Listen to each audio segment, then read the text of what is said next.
àgùntàn wọlé kò kágò. ìyẹn bẹ̀rù àkóso. mo ní Èdùmàrè àdúpẹ́ ọba òkè oṣù. Èdùmàrè àdúpẹ́ fún ààbò rẹ lórí wa. ẹ̀kọ́rin Èdùmàrè àdúpẹ́ ọba òkè oṣù. Èdùmàrè àdúpẹ́ fún ààbò rẹ lórí wa. ó yẹ ká dúpẹ́.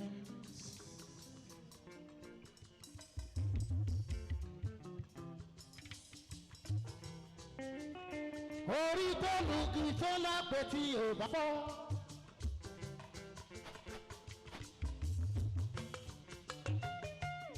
ó yẹ kó yẹ Elédùmarè ọba.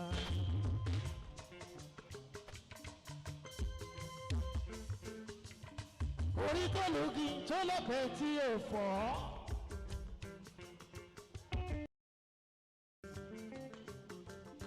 ó yẹ kó dúpẹ́ lọ́wọ́ Elédùmarè ọba.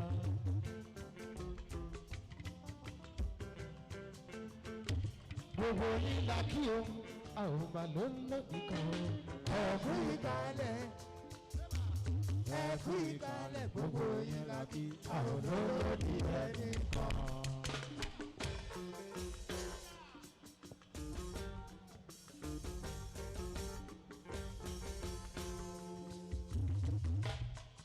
ẹ̀gbọ́n náà àlólódì ẹnì kankan. gbogbo yín ni mo kí pátá àlólódì ẹnì kankan. gbogbo yín la kí o àlólódì kan. ẹ̀kú ìkàlẹ̀ ẹ̀kú ìkàlẹ̀ gbogbo yín la kí a ò lòdì ẹnìkan.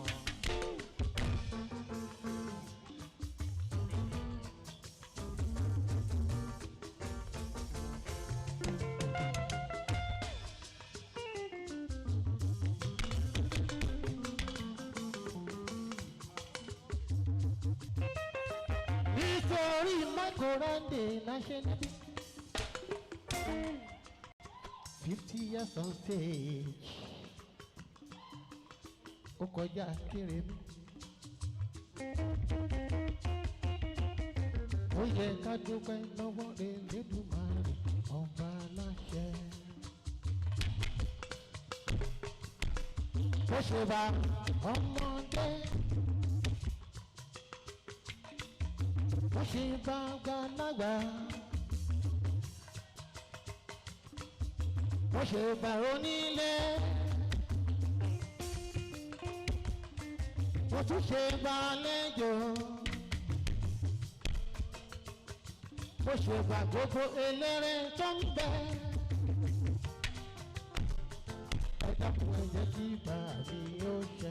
gbogbo yín la kí o a ò lọ lòdì kan o. ẹ̀kú ìkàlẹ̀ ẹ̀kú ìkàlẹ̀ gbogbo yín la kí a ò lòdì ẹnìkan. Ọlọ́run tó dá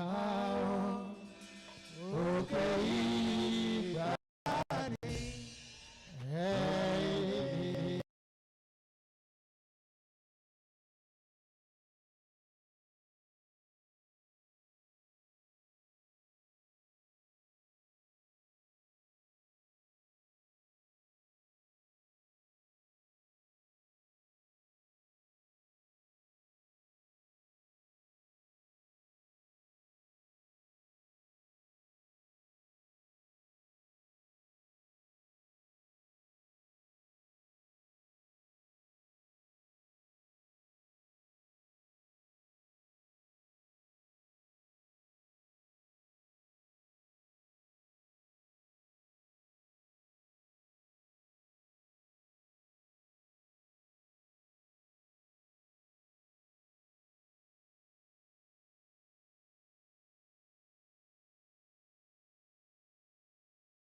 tóbi, ẹ tóbi, ẹ tóbi.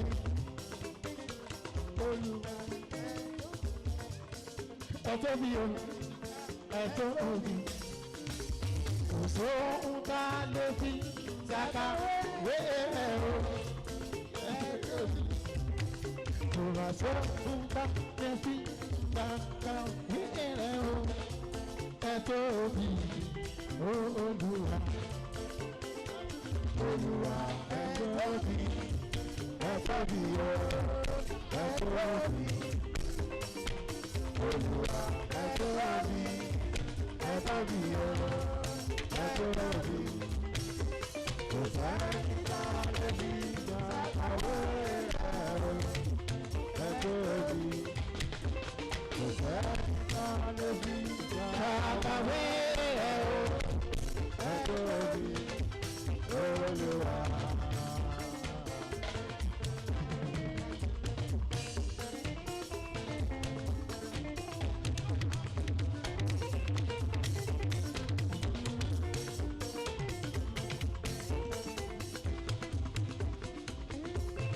Ní Ọlọ́run tó tóbi, Ọlọ́run bá àgbà. Ọlọ́run tó tóbi, Ọlọ́run bá àgbà. Ayé ò bá àwọn òṣèré, ọ̀run ò bá àwọn òwò àfàyè sá lóbi ìṣẹ́. Ọlọ́run tó tóbi, Ọlọ́run bá. Ọlọ́run tó tóbi, Ọlọ́run bá àgbà. Ọlọ́run tó tóbi, Ọlọ́run bá àgbà. Ayé ò bá ó fàrùn jù ìwé. Ọlọ́run ò bá ó fàyè sá ó kì í kìsẹ́. Ọlọ́run tó tóbi, Ọlọ́run bá àgbà. Ẹ gbọ́dọ̀ who is greater than Jehovah Lord divine. Àwọn ìmọ̀ràn greater than Jehovah Lord divine.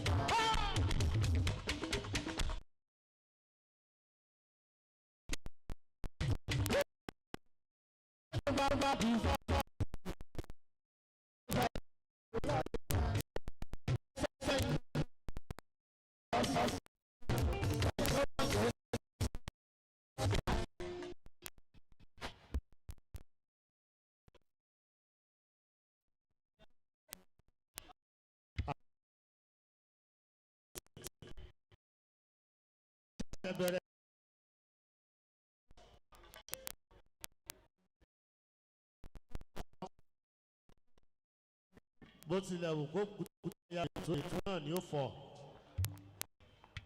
Tán bá sọ pé orin ẹ̀ẹ́gbọ́n tán ń pè lórin ń bí lénìí. Èmi nìkan kọ́ ni mo máa túkọ̀ ètò ń bí lénìí. Mo ní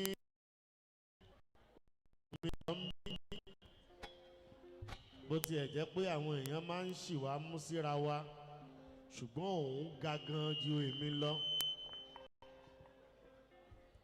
Ó dẹ̀ tóbi rẹ́kẹrẹ́kẹ́ ju èmi lọ. Ṣùgbọ́n iṣẹ́ kọ̀ọ̀kan náà la jọ ń ṣe, orúkọ kọ̀ọ̀kan náà la tún jọ ń jẹ́. Ó ń tukọ̀ ètò lórí rédíò kí ó tó débí, ṣùgbọ́n ibi tó bá a dé yìí náà jẹ́ òun. Délé Akínbọ̀dé lórúkọ mi lẹ́ẹ̀kan sí i tí gbogbo èèyàn mọ̀ sí Délé Ìjìnlẹ̀.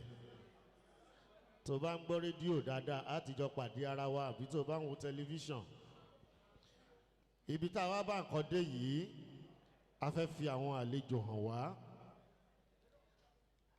A ní àwọn kábíyèsí ní àárín wa.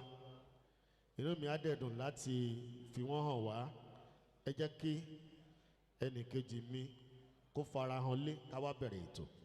Ó ṣe Délé, mo kí gbogbo àlejò àti onílé pátápátá tó wà ń kalẹ̀ lọ́sàn yìí. A wà ń bí láti celebrate MICHO ADE. Èmi dúpẹ́ lénìí wípé celebration tá ń ṣe a ṣe ní ìrántí Michael, à ń ṣe lójú ẹ̀mí Michael ni. Tínú ẹ bá dùn láti wà níbi ìjọba mi pàtẹ́wọ́ fún iṣẹ́ ribiribi èyí tí Michael Ade tó ti ṣe látàyè record number 1 tó fi dé record number 29 iṣẹ́ ni 50 years kèrè mi kọ́ iṣẹ́ kékeré kọ́. Àwọn bàbá mi wà ń bí, àwọn màá mi wà ń bí, àwọn ọ̀rẹ́ mi pọ̀ ń bí ààyè bá ṣe ń sílẹ̀ náà ni màmá acknowledge wọn. Gẹ́gẹ́ bí Délé Ọ̀rúnbí ṣe sọ, Délé ìjìnlẹ̀ lòun, Délé Adéyanjú ni èmi tí ọ̀pọ̀lọpọ̀ mọ̀ sí Àgbálẹ̀tù tí àwọn kan ń pè ní Àgbàman. Gbogbo bí ó bá ṣe rí èmi náà ni àwọn èèyàn máa ń fi mí pé Délé ìjìnlẹ̀. Ọ̀gbẹ́ni mi ò ń ṣe Délé ìjìnlẹ̀. Ọlọ́run mọ̀ tí ẹ̀jú lọ gba obìnrin bì kan tọ́mọ̀ á wá olúwa ẹ̀ káàkiri. Èmi ò wà kí n ṣe bí wọ́n ṣe ń ṣe. Táwọn èèyàn bá pè mí lórí rédíò pé ẹjọ́ ṣé Mr. Délé irọ́ o Délé ìjìnlẹ̀ lẹ́ ń bá sọ̀rọ̀, Délé Adéyanjú ẹ pé òun o. Torí pé ọ̀daràn ni wọ́n sọ kò yẹ kó wọnú ara wọn. Lẹ́sọ̀ pé wọ́n mọ tíjè mi lọ èmi ò mọ̀ ọ́n. Àwọn lọ́ọ̀yà wà ń kalẹ̀ wọ́n dẹ̀ ti mọ téèyàn bá pe ọ̀rẹ́ èèyàn lọ́daràn wọ́n ti mọ̀ epo ní iye owó tó gbọ́dọ̀ san. Ẹ jẹ́ ká bẹ̀rẹ̀ ètò. A ní àwọn orí adé Èjìgbàlẹ̀kẹ̀ níbí a dẹ̀ fẹ́ ṣe àpọ́nlé wọn. Mo mọ̀ yí pé tí a bá ti rí àwọn ládéládé àti àwọn lóyè àwọn ẹni bí ẹni, ó yẹ kí a ṣe kí ni Yorùbá ló ní àpọ́nlé ló sì ní iyè. A ṣàpọ́nlé dáadáa fún wọn. Bá àti ẹ̀rí wọn ń bí ṣùgbọ́n àwọn aṣojú wọn wà níkàlẹ̀ láì fi ọ̀pá pọ̀lọpọ̀lọpọ̀ ejò. A ní aṣojú kábíyèsí Ọ̀ọ̀nìrìṣà Dìgbònìbí àti Àkún ọba ẹni ìtàn Adéyẹyè Ògúnwùsì. Ẹ ṣe kábíyèsí forí adé o. Kábíyèsí o. Yes, aṣojú wọn wà ń bí. Àwọn náà ni Prince Kẹ̀mádé Olúẹlú Sòókò Ọmọnìyí of Ifẹ̀. Ẹ bá ṣe kábíyèsí lẹ́ẹ̀kan sí. Kábíyèsí o. You welcome sir. Délé kó tó tẹ̀síwájú jẹ́ n sáré sọ nǹkan kan nípa kábíyèsí Sòókò Kẹ̀mádé Olúgbájú. Orúkọ wọn ti rìn, orúkọ wọn ti kọjá bẹ́ẹ̀.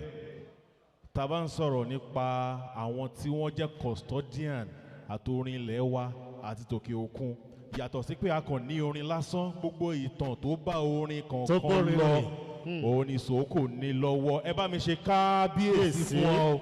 Kábíyèsí o. Mo ṣí fìlà forí adé. Ẹ káàbọ̀ sà. Nígbà tí wọ́n ń bọ̀ wọn dánìkan wá bí látòde Ifẹ̀. Ifẹ̀ òòyè níbi ojúmọ́ ti ń mọ́ wáyé. A gbà bẹ́ẹ̀, a sì mọ̀ bẹ́ẹ̀. Ìdí rèé tí bàbá wa dókítà Débọ̀ Omíṣore tí wọ́n jẹ́ ẹ̀gbọ́n bàbá wa Iyọlá Omíṣore, wọ́n ní wọ́n wà ń gbé kí wọ́n dìde kí wọ́n fara wọn lé. Ẹ bá mi fún ọ ní àtẹ́wọ́ dáadáa. Dr. Débọ̀ Omíṣore, you welcome sir. Tá a bá fẹ́ kọrin kí wọ́n, welcome sir. A máa sọ wípé water is water, omi lomi ń jẹ́ omi ni. Ok. Omi ni. Ẹ̀yin olóṣèlú ẹ dé. Fìyẹ́lẹ̀. Kò sí wàhálà. Fìyẹ́lẹ̀. Ìlú tá a bá ń gbé tá a bá ń ṣe dáadáa ń bẹ̀. Bá a bá pè é nílùú ẹni kejì kò tí ì sí tó burú jù. Ọjọ́ tí mo láǹfààní àti fọ̀rọ̀ wá bàbá yìí MICHO ADE lẹ́nu wò lórí rédíò. Wọ́n ní àwọn wọkọ̀ láti Ìkẹ́rẹ́ Èkìtì. Bóyá sọ́ọ̀lẹ̀ ni wọ́n wọ̀ ni mi ò tiẹ̀ lè rántí. Wọ́n ní àwọn wọkọ̀ dé Ìbàdàn. Ló jẹ́ kí àwọn mú Ìbàdàn gẹ́gẹ́ bí second home àwọn. Bọ́lá ń dẹ̀ jẹ́ kí ìlú Ìbàdàn kó gbé àwọn dáadáa. Tó jẹ́ kí orúkọ àwọn ti fọ́n káàkiri gbogbo àgbáńlá ayé. Ìyẹn ni pé tá a bá wá rí ẹni tó jẹ́ ọba abẹ̀ tó bá wá ṣàyẹ́sí ẹni tí Ọlọ́run rán wá sílùú ọ̀hún tó sì ṣe dáadáa tó ṣàṣeyọrí kò sí tó burú jù. Ìdí rèé tí bàbá kábíyèsí Olúbàdàn ilẹ̀ Ìbàdàn ọba Dr. Mahood Ọlálékan Balógun ẹ ṣé kábíyèsí Olúbàdàn ṣùgbọ́n aṣojú wọn wà ń bí tí a sì ní àǹfààní àti ṣe ẹ̀yẹ dáadáa fún wọn ọ̀nà ni màmá wa Yèyé Olúwatóyìn Damba Ọjẹ́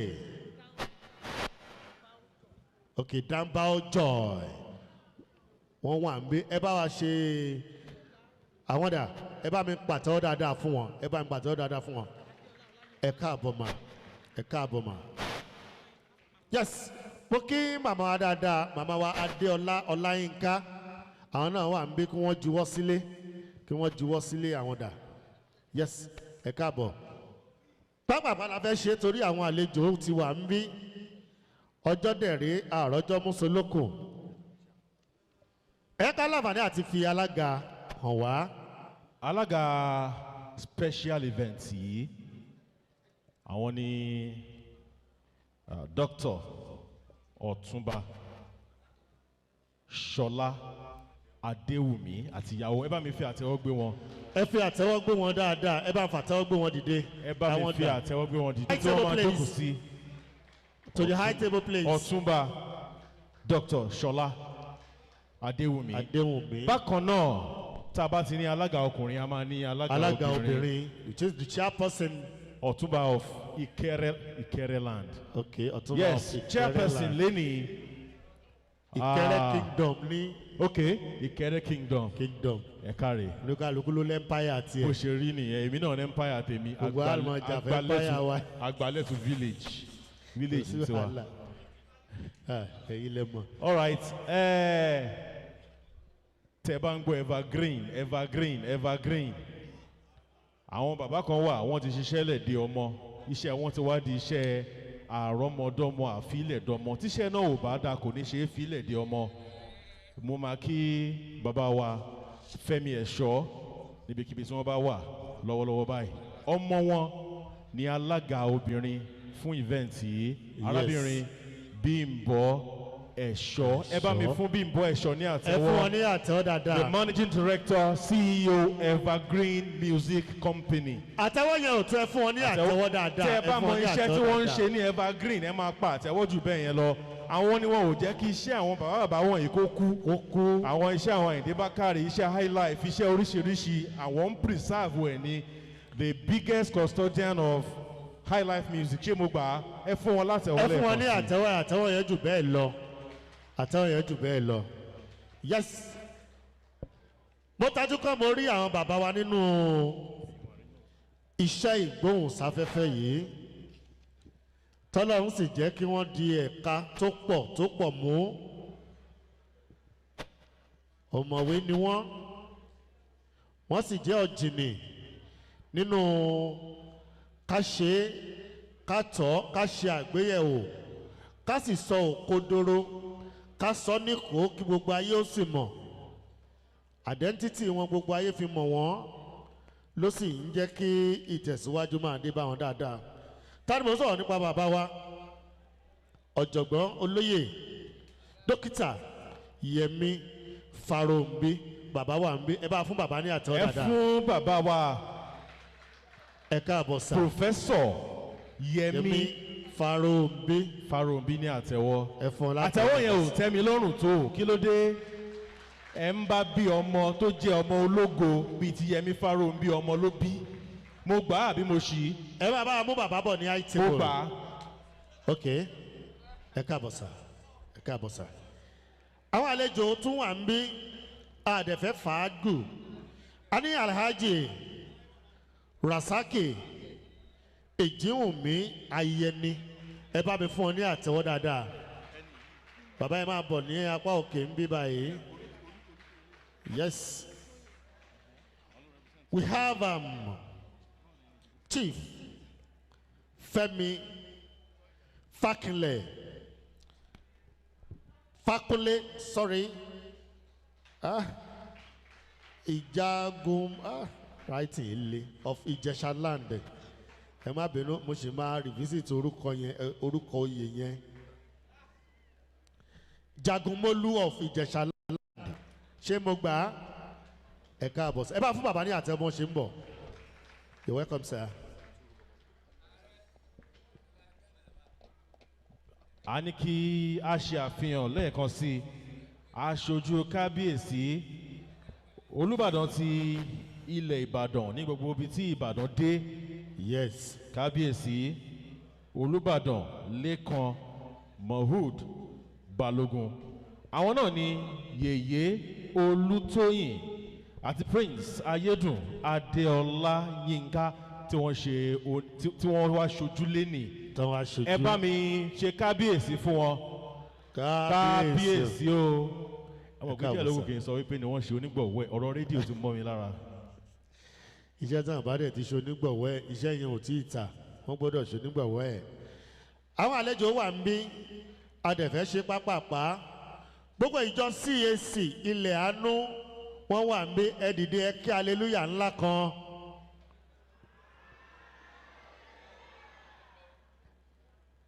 Àwọn akọrin ìjọ náà wà ń bí CAC ilẹ̀ àánú choir àwọn náà wà ń bí ẹ̀yin náà ẹ kí hallelujah. Hallelujah. Okay. Ìjọ tí oní nǹkan ìní bàbá wa MICHO ADE tí wọ́n ń lọ nìyẹn gbogbo ìjọ náà dẹ̀ wá ṣe kí ni wọ́n wá yẹ wọn sí. Ẹgbẹ́ kan wà ń bí nílẹ̀ yìí àti lókè òkun káàkiri. Ẹgbẹ́ yẹn ó jẹ́ ẹgbẹ́ tó jẹ́ pé mo máa ń bọ̀wọ̀ fún wọn dáadáa torí wọ́n létò wọ́n sì ń tò. Nítorí tí wọ́n tún ní agbára jù ń bẹ̀ ni pé wọ́n tún máa ń ṣe àtìlẹ́yìn fúnra wọn.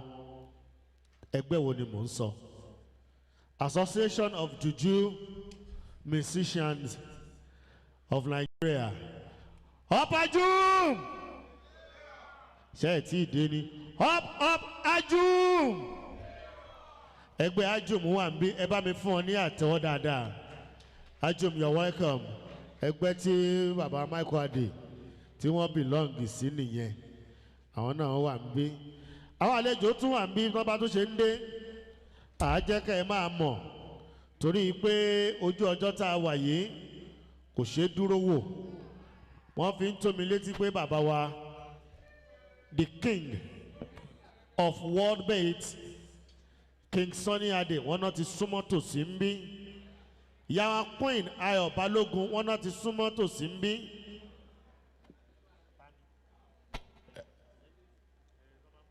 Ẹ jẹ́ ká kí àwọn ìkan olórin tí wọ́n wà ń bí tó ti wà láàrin wa champion Kúnlé Òpíò níbo lẹ wà champion Kúnlé Òpíò torí mo ti ń wá yín tipẹ́tipẹ́ champion dà. Champion Òpíò àwọn dà kọ́ juwọ́ sílẹ̀. Kí n lè wá mú yín lẹ́sẹ̀ mo fẹ́ gba nǹkan kan lọ́wọ́ yín tó ṣe pàtàkì sí mi. Bákan náà bàbá wa láti ìlú Iléṣà YINKA AYEFELE special àwọn náà wà ní àárín wa ń bí báyìí àwọn náà ṣẹ̀ṣẹ̀ 70. Àwọn àgbà ọ̀jẹ̀ ní YINKA AYEFELE special. Ibo ni bàbá wà mo rí wọn lẹ́ẹ̀kan YINKA AYEFELE special. Àwọn okay.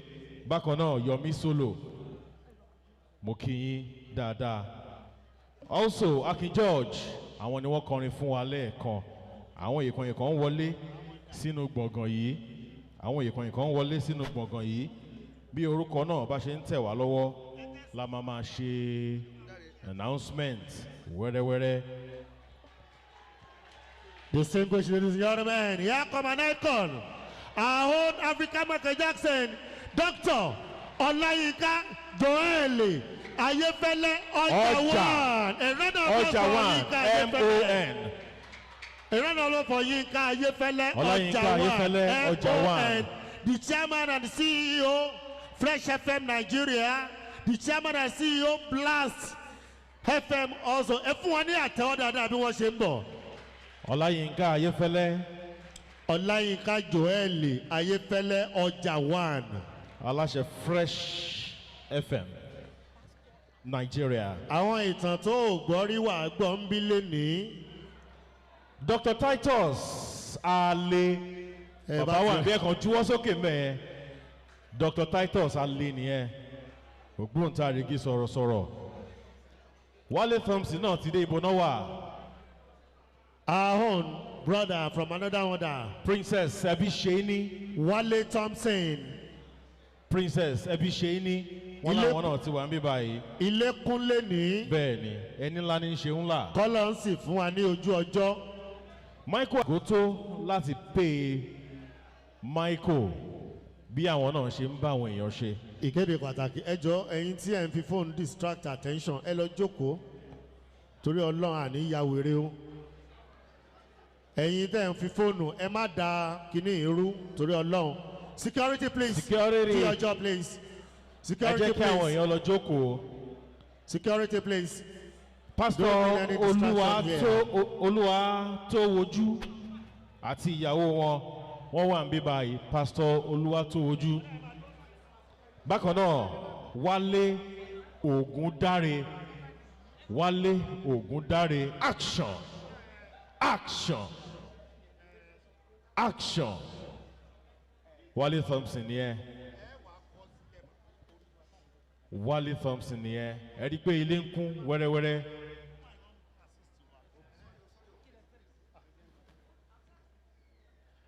If you are not assigned to come on stage, please, I don't want to see anybody on this stage again. Or else you have been called to come and perform. Or do one or two, if you don't have any information, see our ushers down there. Pastor Awowale láti CAC Òkè Ìbùkún. Àwọn náà wà ń bí báyìí. Pastor Awowale dà. Hallelujah. You're welcome, sir. Àwọn Ayélabọ́lá Cultural Group. Wọ́n wà ń bí. Wọ́n wà ń bí. Àwọn náà máa ṣé wọ́n perform ní àná. Adẹ̀ tún ní àwọn another troop míì táwọn náà wá ní àti ọ̀nà tó jìn. Tó bá ṣe ń lọ, àá jẹ́ kí ẹ máa mọ̀. Ta ló ṣe àkójọpọ̀ ìjókòó yìí? Kò sí iléeṣẹ́ òun náà tí tún lè níbi tá a wà tí kì í bá ṣe April 1 event. April 1 event. April 1 TV, and of course, April 1 Magazine Extra.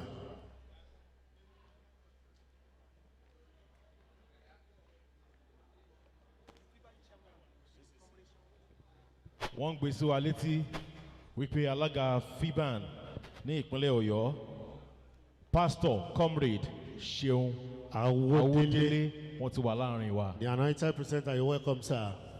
Up FIBAN! Yes, ibi tí a wí ládé yìí ọ̀rọ̀ bù ṣe àròjọ Mùsùlùkùn. Ìta ti pé ìrọ̀ ti pé Ọlọ́run lókè ti gba àkóso.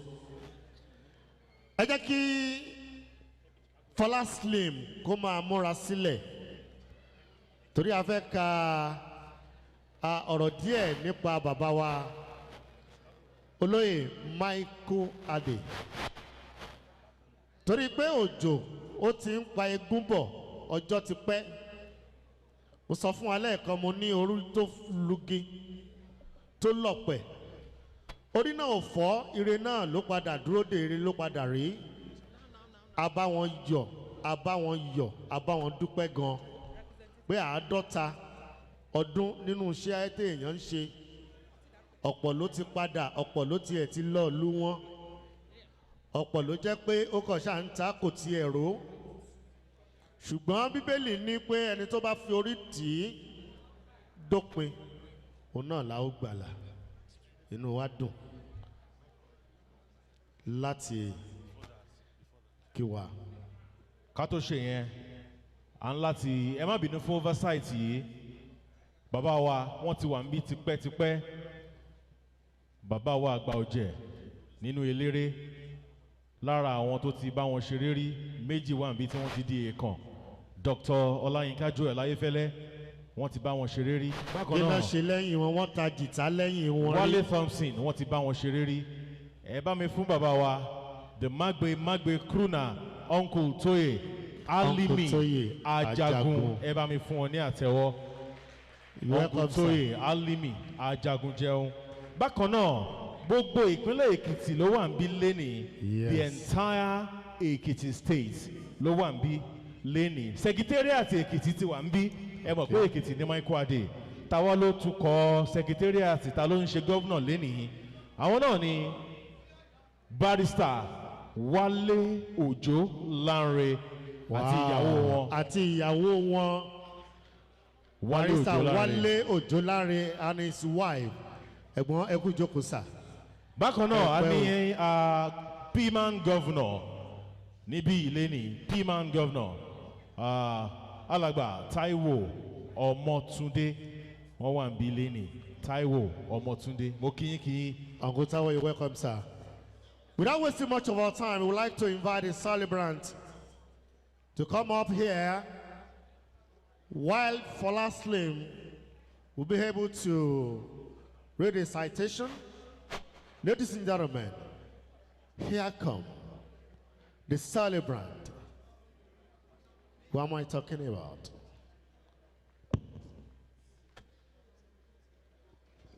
Baba Yeka Bosa. Bàbá wa Babátúndé Babatunde Ọláníyì Ọláníyì tí ò common. Baba Yeka Bosa. Àwọn náà ti wà pé èèyàn MICHO ADE ni wọ́n pàdépàdé ìmúlẹ̀ látàyè 1. Bàbá wa Michael. Let's invite Michael Adedayo Ọmọṣìládé. Ọmọṣìládé. Alaba Ọmọṣìládé. Mike aka Michael Ade. Ẹ fún wa ní àtẹ́wọ́ dáadáa bí wọ́n ṣe ń bọ̀. Let's give him a standing ovation. Standing ovation for him. Standing ovation for Standing ovation for him. Michael Adedayo Alaba Ọmọṣìládé, one of the golden sons of Ekiti State and the biggest artist from Ìkẹrẹ Èkìtì. Kí wọ́n máa bọ̀ wá sí. Ẹ̀yin nílò ẹ fìlú sọ kankan, ẹ dalẹ̀ rú. Ẹ jẹ́ kí bí mi jìgàjìgà láàrin ìṣẹ́jú kan. Ẹni tá a bá torí ẹ̀ pẹ́ dìyẹ, Yorùbá bọ̀ wọ́n níwèé lóúnjẹ, èèyàn gbọ́dọ̀ bá mi dánrú ẹ̀ wò. Ìtàn àbí gbogbo ẹ̀. Onímọ̀ aláǹfààní àti pátá. Do something in 1 minute. Do something in 1 minute. Do your best in 1 minute. While we invite him, let's go there.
Atawaida.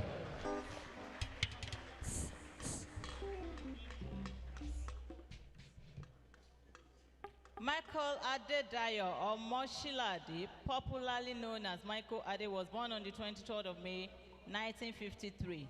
To the family of Mr. Joseph Borede Ọmọṣìládé and Mrs. Abigail Ọmọṣìládé at the Olukere of Ikere's compound, Oduoja, Ikere, Ekiti. MICHO ADE hails from Ikere, Ekiti town, located in Ikere local government area, Ekiti State, Nigeria. He attended St. Silas African Primary School, Ikere, Ekiti, and St. Matthew's Anglican Primary School, Iju, Akure, from 1959 through 1965. He then proceeded to LA Secondary Modern School, Iju, Akure, for his secondary education from 1966 through 1968.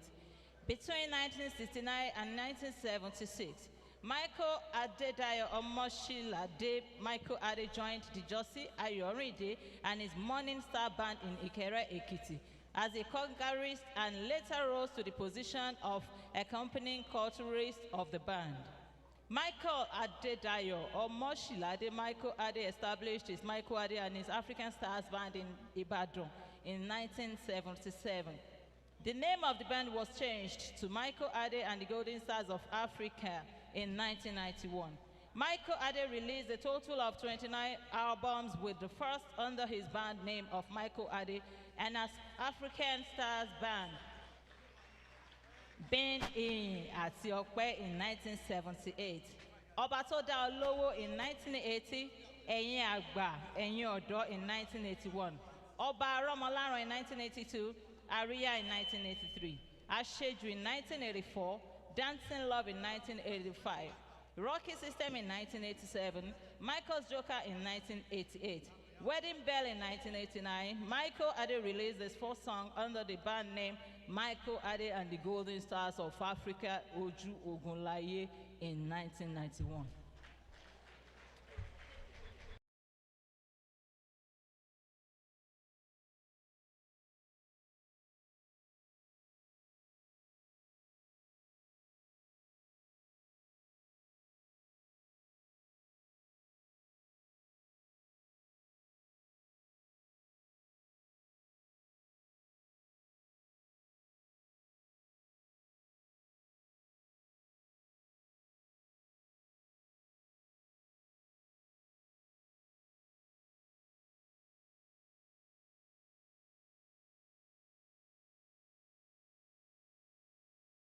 In 2015, Chief Wale Olanipekun in 2015, Desperation in 2018, Heavenly Father in 2019.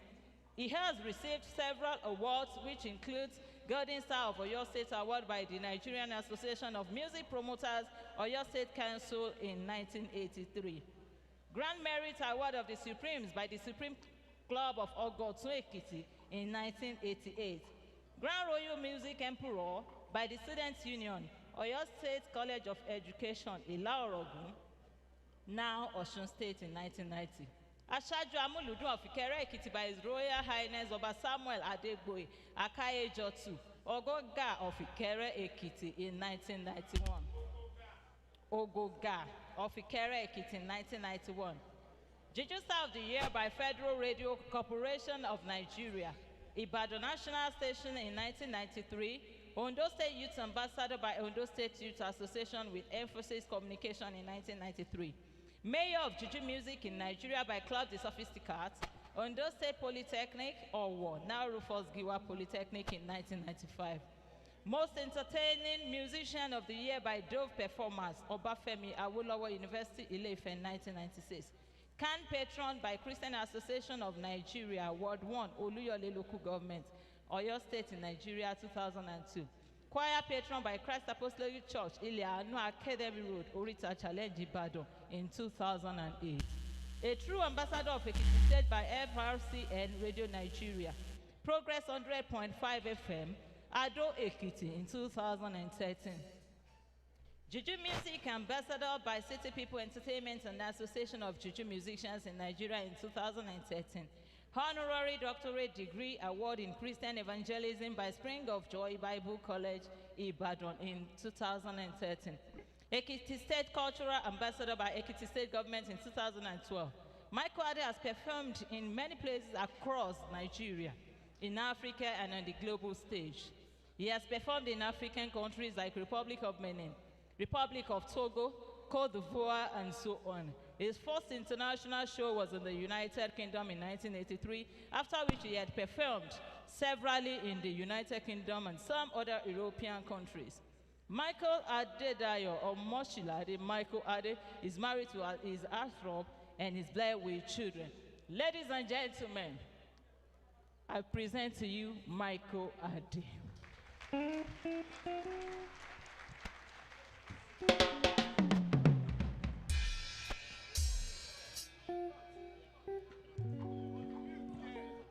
àtẹ́wọ́ yẹn dà lẹ́ẹ̀kan sí, àtẹ́wọ́ yẹn dà lẹ́ẹ̀kan sí, àtẹ́wọ́ yẹn lẹ́ẹ̀kan sí.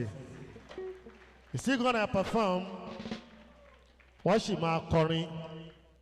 Ìyíntẹ́ ẹ fẹ́ gbọ́ lénìí, ẹ gbọ́ Torí ìtàn pọ̀. Let me quickly have the cultural dance. Ayelabola cultural dance, please. Where are you? While we are waiting for them, let me quickly recognize our brother in print media. When we talk of Parrot Extra magazine, YINKA AYEFELE is behind the cocoa.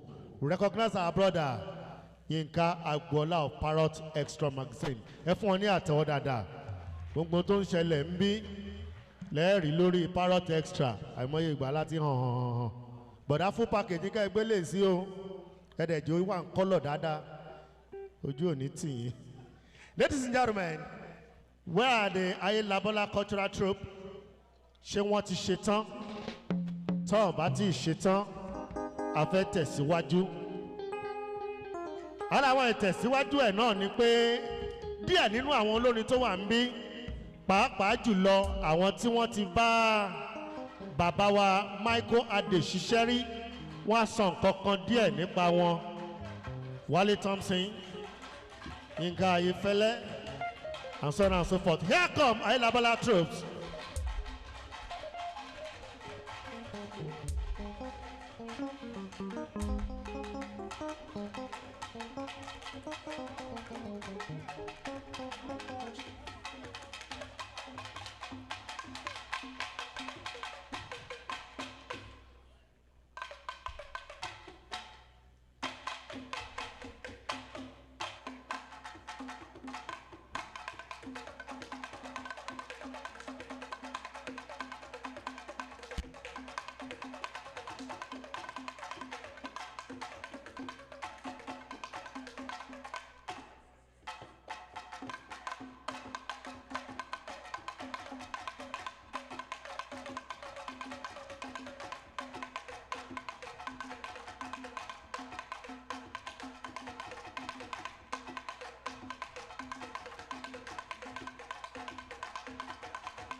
Obìnrin ìbáládéládé o ìbẹ̀yìn àgbàlagbà tẹ́ wá níkàlẹ̀ ẹ̀kọ́ àyẹ̀sí bàbá wa MICHO ADE ire gbogbo ní ọmọ sọ́dẹ̀ ẹ̀wà ọba mi Èdùmàrè kọ́ wọ́n jẹ́ ọ̀rọ̀ ọba nùjẹ́ àdúpẹ́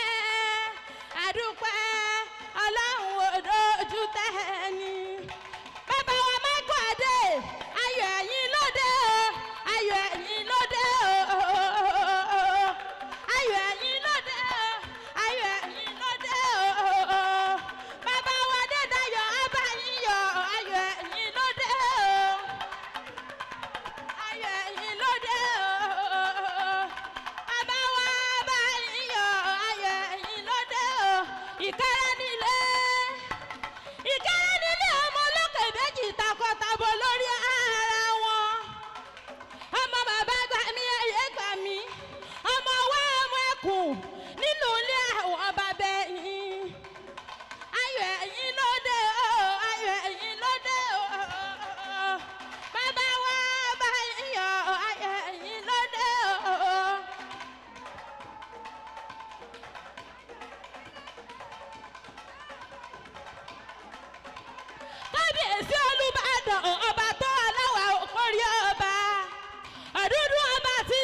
ọmọ adélẹ́tẹ̀ èjìtẹ́jì ìbàdàn nílé olúyọ̀lé ọmọ àjòrò sùn olùbàdàn ọba tó mo lémi òpó orí ọba.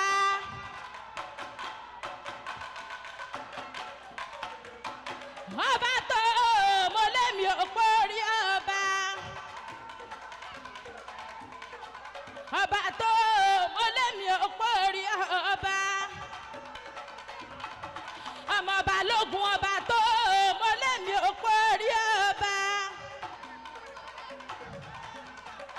ọba tó mo lémi òpó orí ọba. ẹ ṣé o ẹ ṣé o ẹ ṣé o ẹ ṣé o. ǹjẹ́ ẹ má nà ọmọ balógun ẹ gbọ́dọ̀ nà ọmọ balógun Ẹ ṣé ẹni o. nà ọmọ balógun ìdágìrì àwọ̀lú ẹsẹ̀ gìrì àgbòdè bẹ́ẹ̀ èèyàn bá jálé ẹ̀gbọ́n Ẹ ọmọ ṣé o. ẹ̀gbọ́n tàwọn bẹ́ẹ̀rù ń bà yẹn wí o ẹ̀rù ọba mọ́ bẹ́ẹ̀rù ń bà yẹn wí o. Thank you. àpèkẹ́ lọ́lọ́ yọ lókè níbi àgbẹ̀. My party manager, please, we need attention right here. Thank you.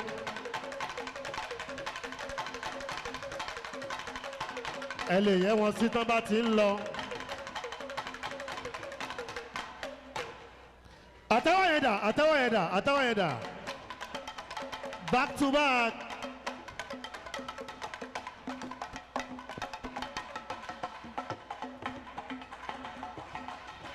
àwọn ayélabó nìyẹn.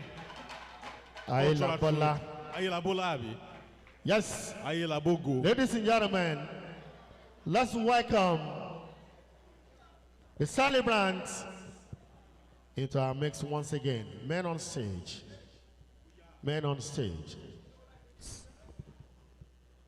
Men on stage.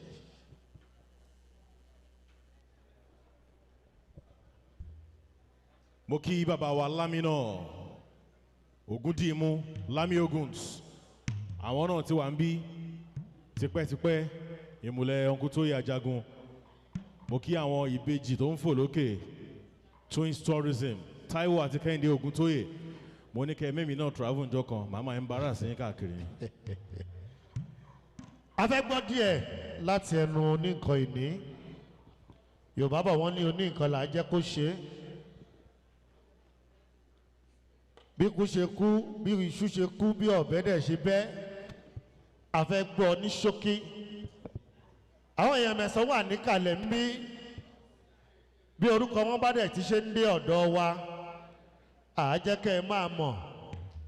Ọ̀gá wa Yínká Ayéfẹ́lẹ́ wà níkàlẹ̀. Ẹ kú Ẹ̀rù ò bà kalẹ̀. mí mọ́. Tí bá ti rí Ayéfẹ́lẹ́ lẹ́yìn mi, kò sí fòyà. Tòró mọ́ tó bá dé. ọjà 1. Ọjà tí gbogbo ayé ná tí ò dẹ̀ dààmú tí ò dẹ̀ tún tó tún pọ̀ sí. Yes.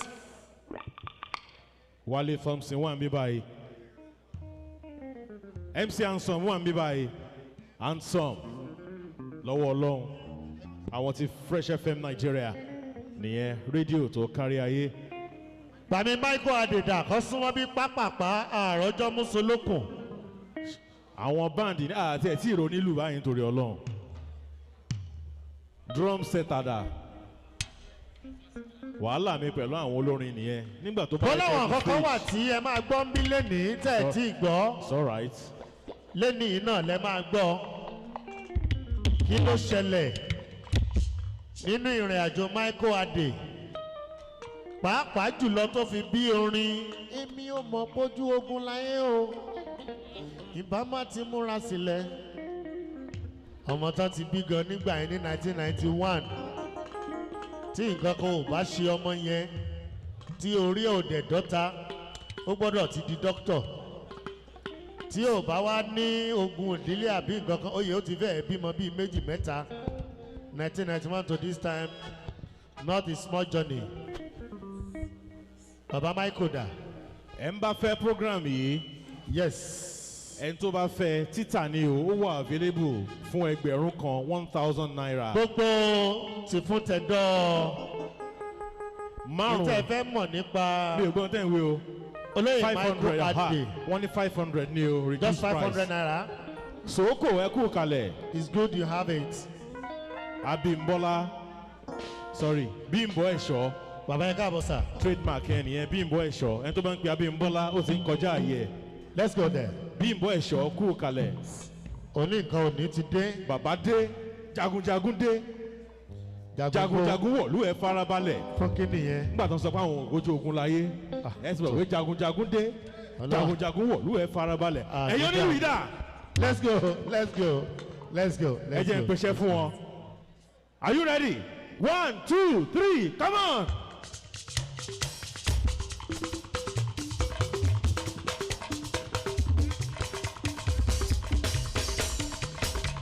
Nítorí MICHO ADE, bàbá wa Michael Adédayọ̀ Alaba Ọmọṣìládé, ọmọ Olúkẹ̀rẹ́ Ìkẹrẹ́ Kingdom.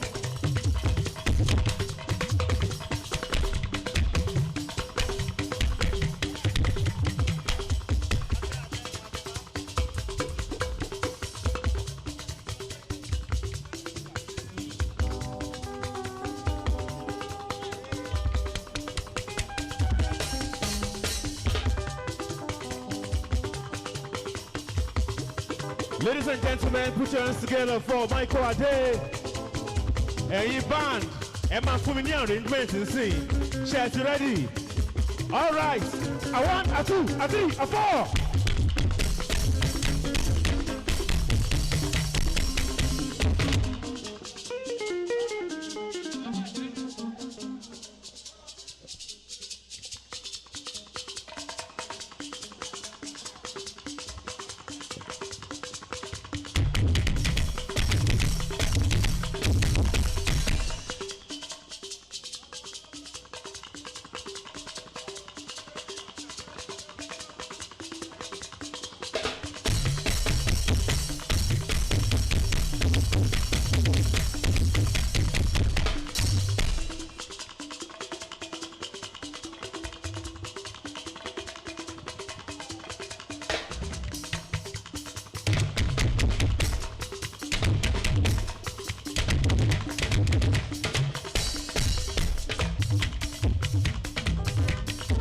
Aláàánú mi ẹ ṣeun.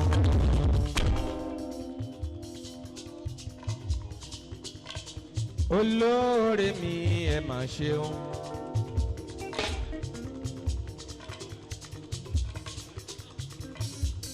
Olùrànlọ́wọ́ mi ẹ ṣeun. Ẹ kú ìtọ́jú mi lójoojúmọ́. Aláàánú mi ẹ ṣeun. Olóore mi ẹ mà ṣeun. Látọjọ́ mo ti bẹ̀rẹ̀ ẹ ṣeun. Ẹ ṣeun.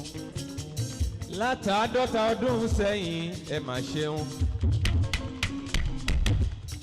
Lórí ẹbí mi ẹ ṣeun. Ẹ ṣeun. Lórí iṣẹ́ mi ẹ ṣeun. Lórí àwọn ọmọ ẹgbẹ́ mi ẹ mà ṣeun.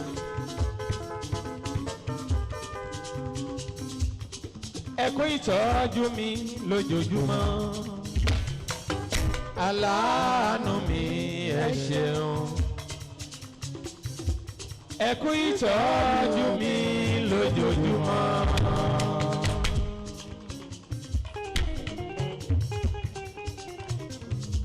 Èèyàn tó bá mọ núrò ó yẹ kó mọ pẹ́ dá.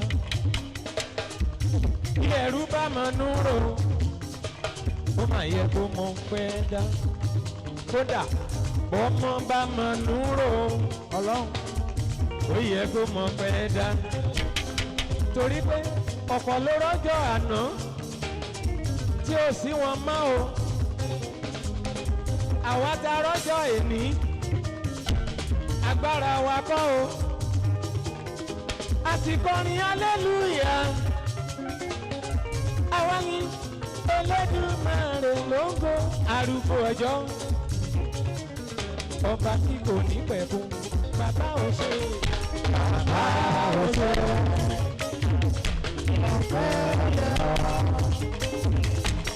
Bàbá òṣè.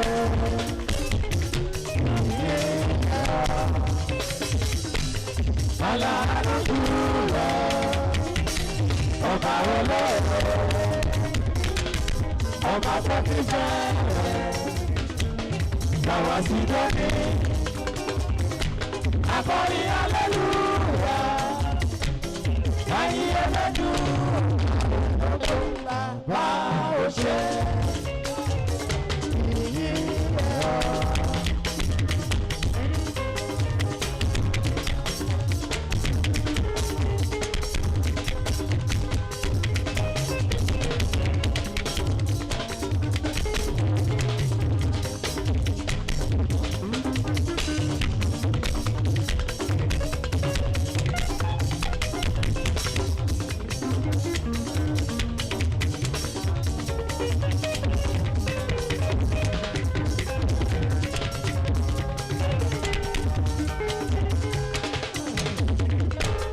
He who thinks deeper must know how to give thanks.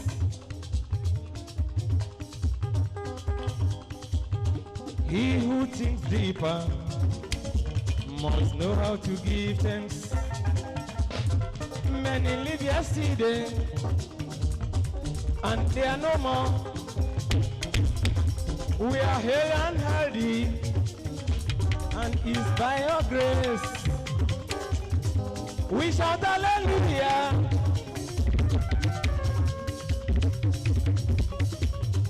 Adoration be unto your name, Ancient of Ages, everlasting King.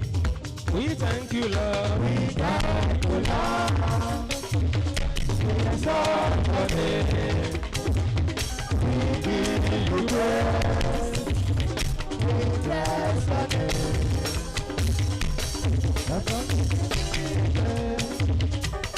For your sacrifice, and for your faithfulness, and your compassion, we shout hallelujah. Adoration be unto your name. We give you praise. We bless your name.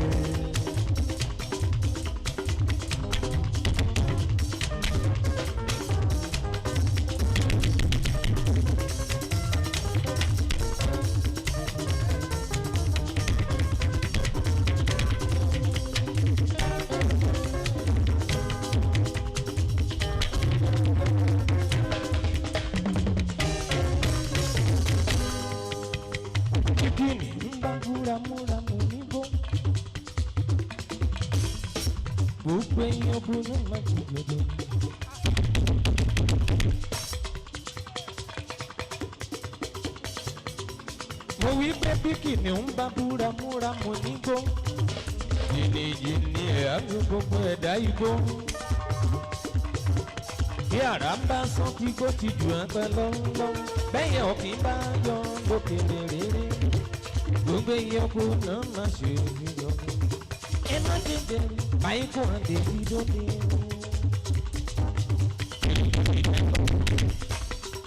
Ó gìrìgìrì tẹ̀ ń gbọ́. Tẹ̀sẹ̀ bí bọ́ni, tẹ̀sẹ̀ bí bọ́ni, ẹ má ṣe bẹ̀rù, ẹ má ṣe fọyà, ẹ má ṣe bẹ̀rù, ẹ má ṣe fọyà. Gìrìgìrì jẹ́pọ̀, MICHO ADE ló tó dé. Gbogbo ọmọ yó, ẹ máa kú ìkàlẹ̀. Gbogbo rẹ̀ ní tẹ́kọ́ tẹ wá, ẹ̀yin olólùfẹ́ mi káàkiri gbogbo àgbáyé. Ó jẹ́ kí n rí pé mo ní. MICHO ADE bí kò wé bá pèdé. Ẹ̀yà tó bá wù kó sọ̀rọ̀.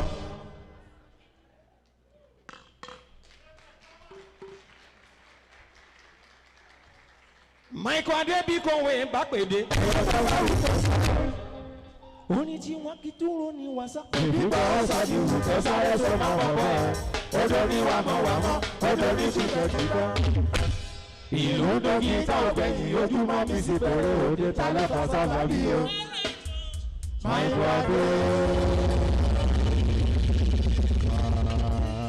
MICHO ADE. I am the one who is to come. Òkìdé, ẹni ẹ̀rọ títí dé ìjọya.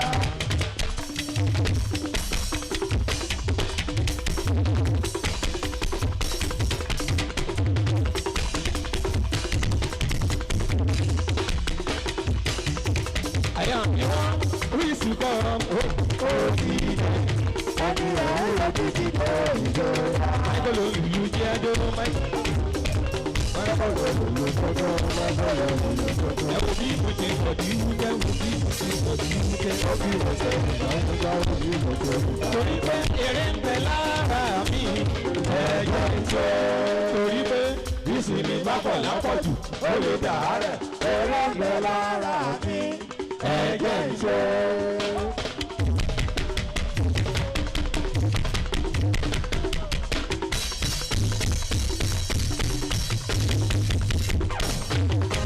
Sọ́lẹ̀.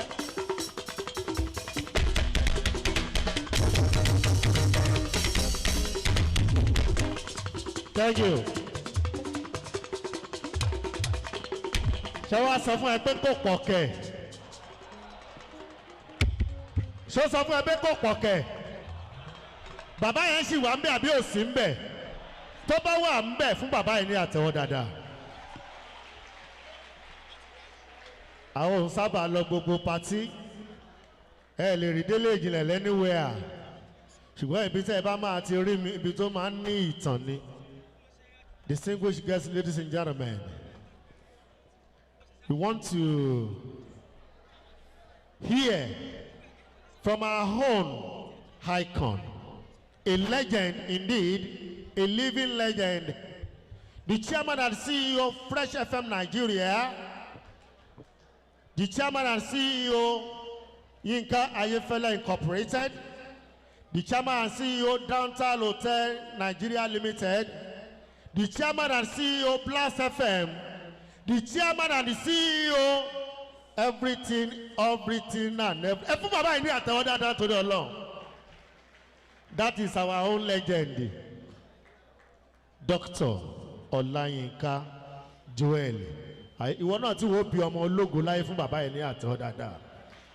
Owó bàbá mẹ́ta ẹ̀ka àbọ̀sà. Thank you very much. Ẹ ṣé mo dúpẹ́ lọ́wọ́ gbogbo àwa tí a wá síbí. A kú oríire òní. Ó sì fi àsìkò yìí kí ẹlẹ́yẹ òní gangan tí òun ṣe candle night tàbí artist night la wá ṣe fún wọn léni. Ẹ bá mi pàtẹ́wọ́ fún Ọlọ́run. Àwọn pé ọ̀pọ̀lọpọ̀ ló jẹ́ pé nígbà tán bá kú tán la ṣẹ̀ṣẹ̀ máa ń mọ̀ pé wọ́n important láwùjọ. Ṣùgbọ́n a dúpẹ́ lọ́wọ́ Ọlọ́run pé kì í ṣẹ̀yìn wọn la ti ń ṣẹlẹ̀ yìí. A bá wọn dúpẹ́ ẹ ṣọ̀pọ̀ ọdún láyé. Then kì í ṣe pé ẹ wá ń ṣe 50 years on stage tí ẹ lùlù mọ́. Ọ̀tá ẹ wá fi réèsì owó pé àbí ká wá fi dáwó fún yín pé ẹ wà lọ́spítù. Ẹ bá mi pàtẹ́wọ́ fún Ọlọ́run.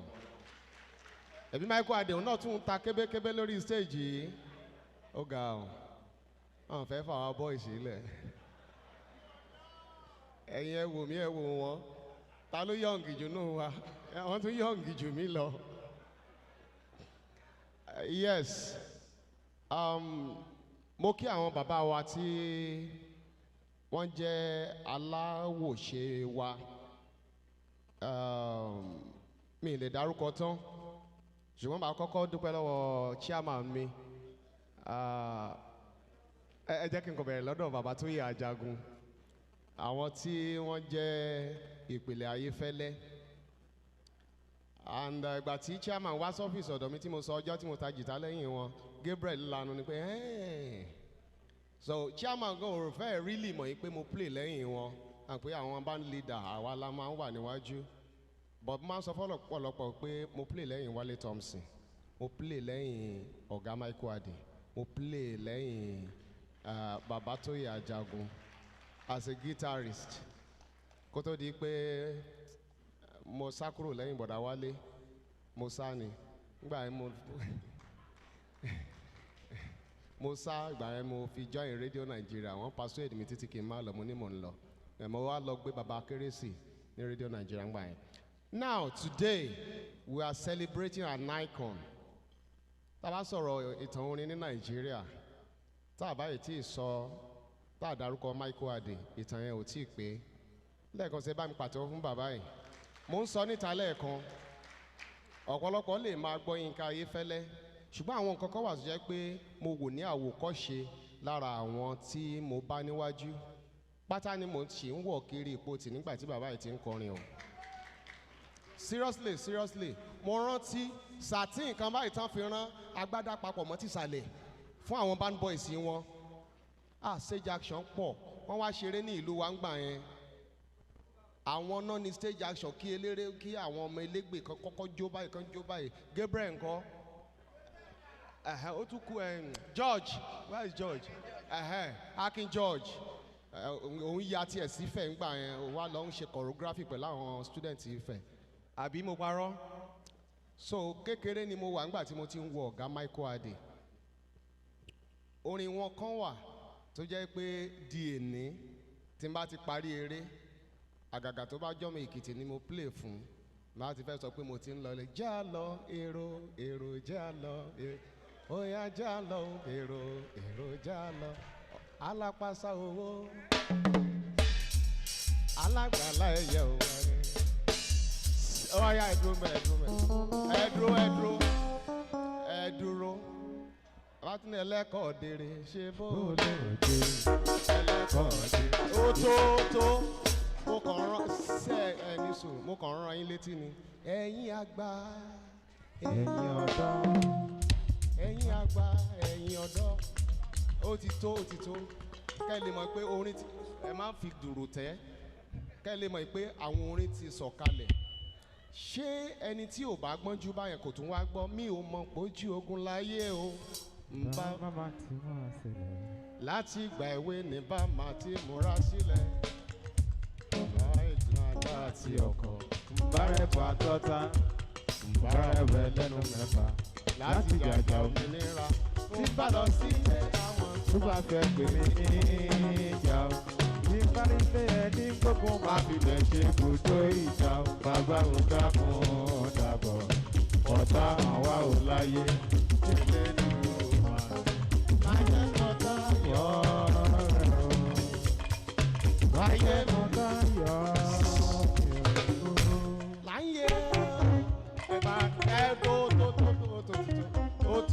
Tó àlótó bóni yẹn mo ṣe rántí orin yẹn nìkọ̀ọ̀kan ń dùn mọ́ mi. Bàbá PF ọwọ́ wa ti dé, ẹ bá mi pàtẹ́wọ́ fún wọn o. Bàbá wa PF ọwọ́ wa Prophet PF ọwọ́ wa.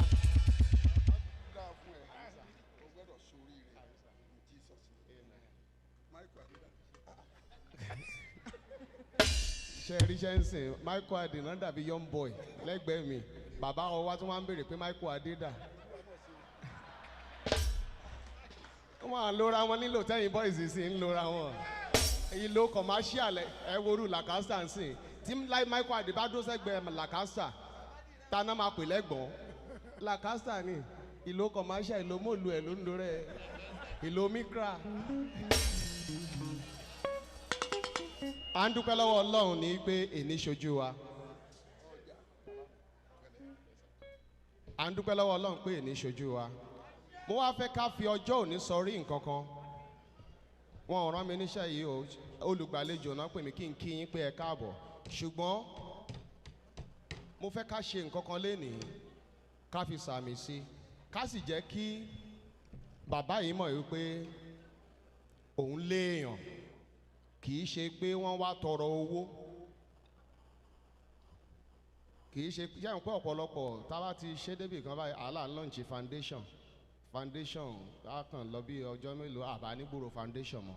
Ṣùgbọ́n mo fẹ́ kẹ́ ẹ jẹ́ ká ṣe nǹkan kan lénìí. Wálé Thompson àá fi lé yín lọ́wọ́ àti àwọn àgbààgbà òṣèré pàápàá jùlọ àwa tá a ti benefit láti ọ̀dọ̀ MICHO ADE. Let's put it upon us. Àwọn tí MICHO ADE ti ṣeré fún sẹ́yìn, ṣẹ́yìn lẹ́ni irinṣẹ́ ìsà, ṣẹ́yìn lẹ́ni irinṣẹ́ tá à ń lò lọ́wọ́ ẹ gbọ́ bó ṣe dún, ẹ láìkẹ́ àbẹ́ ẹ láìkẹ́, ẹ láìkẹ́ àbẹ́ ẹ láìkẹ́, ẹ ní irinṣẹ́ tí yín, ẹ tí ì ní, kò wù yín kẹ́ ẹ ní, èyí tẹ́ ẹ ní ti gbó, ó ti dàpọ̀ tí àtijọ́ ẹ ní mixer gan ṣẹ́ríṣẹ́ eré dẹ̀ ṣì wọ̀nyí ń ṣe ẹ ṣì wà lójú ọpọ́n ẹ ṣì wà ń ta nọ́mbà yín ṣì ń jáde ẹ bá ń pàtẹ́wọ́ fún Michael Adé.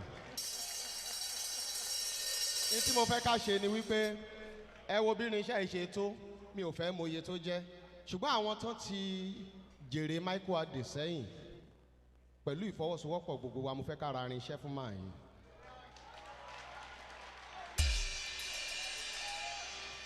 èmi ò fẹ́ mọ̀ bó ṣe fẹ́ jẹ́ o ó yẹ pé a máa yálé ni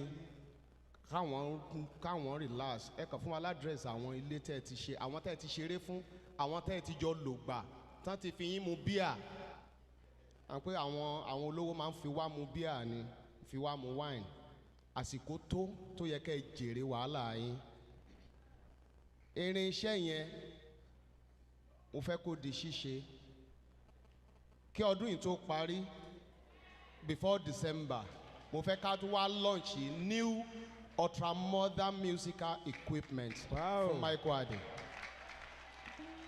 èmi ò fẹ́ mọ̀ bó ṣe fẹ́ jẹ́ o ṣùgbọ́n that is the task tó wà níwájú wa ń sìn Wálé Thompson bàbá Tóyè Ajagun àti àwọn òṣèré tó wà ń bí ẹ jọ̀ọ́ ká àtọrọ bára o mo wà pé tó bá jẹ́ pé olódì bọ̀dá yìí ló wà ní hospital tí wọ́n náà ní ìdí nǹkan kan wọ́n ní ìdí owó láti fi resuscitate wọn ẹ̀mọye tí oxygen jẹ́ wọn ò sí lórí oxygen wọn ò tọrọ jẹ wọ́n sì wà able body ni wọ́n so instead tí ìbá fi jẹ́ pé ẹ̀ ń dáwó fún wọn fún treatment ẹ jẹ́ ká fún wọn ní ọ̀wọ̀ ẹ jẹ́ ká ṣe wọn àránú ayé wọn a wàá korúkọ gbogbo wa yẹn sílẹ̀ o wípé mo participate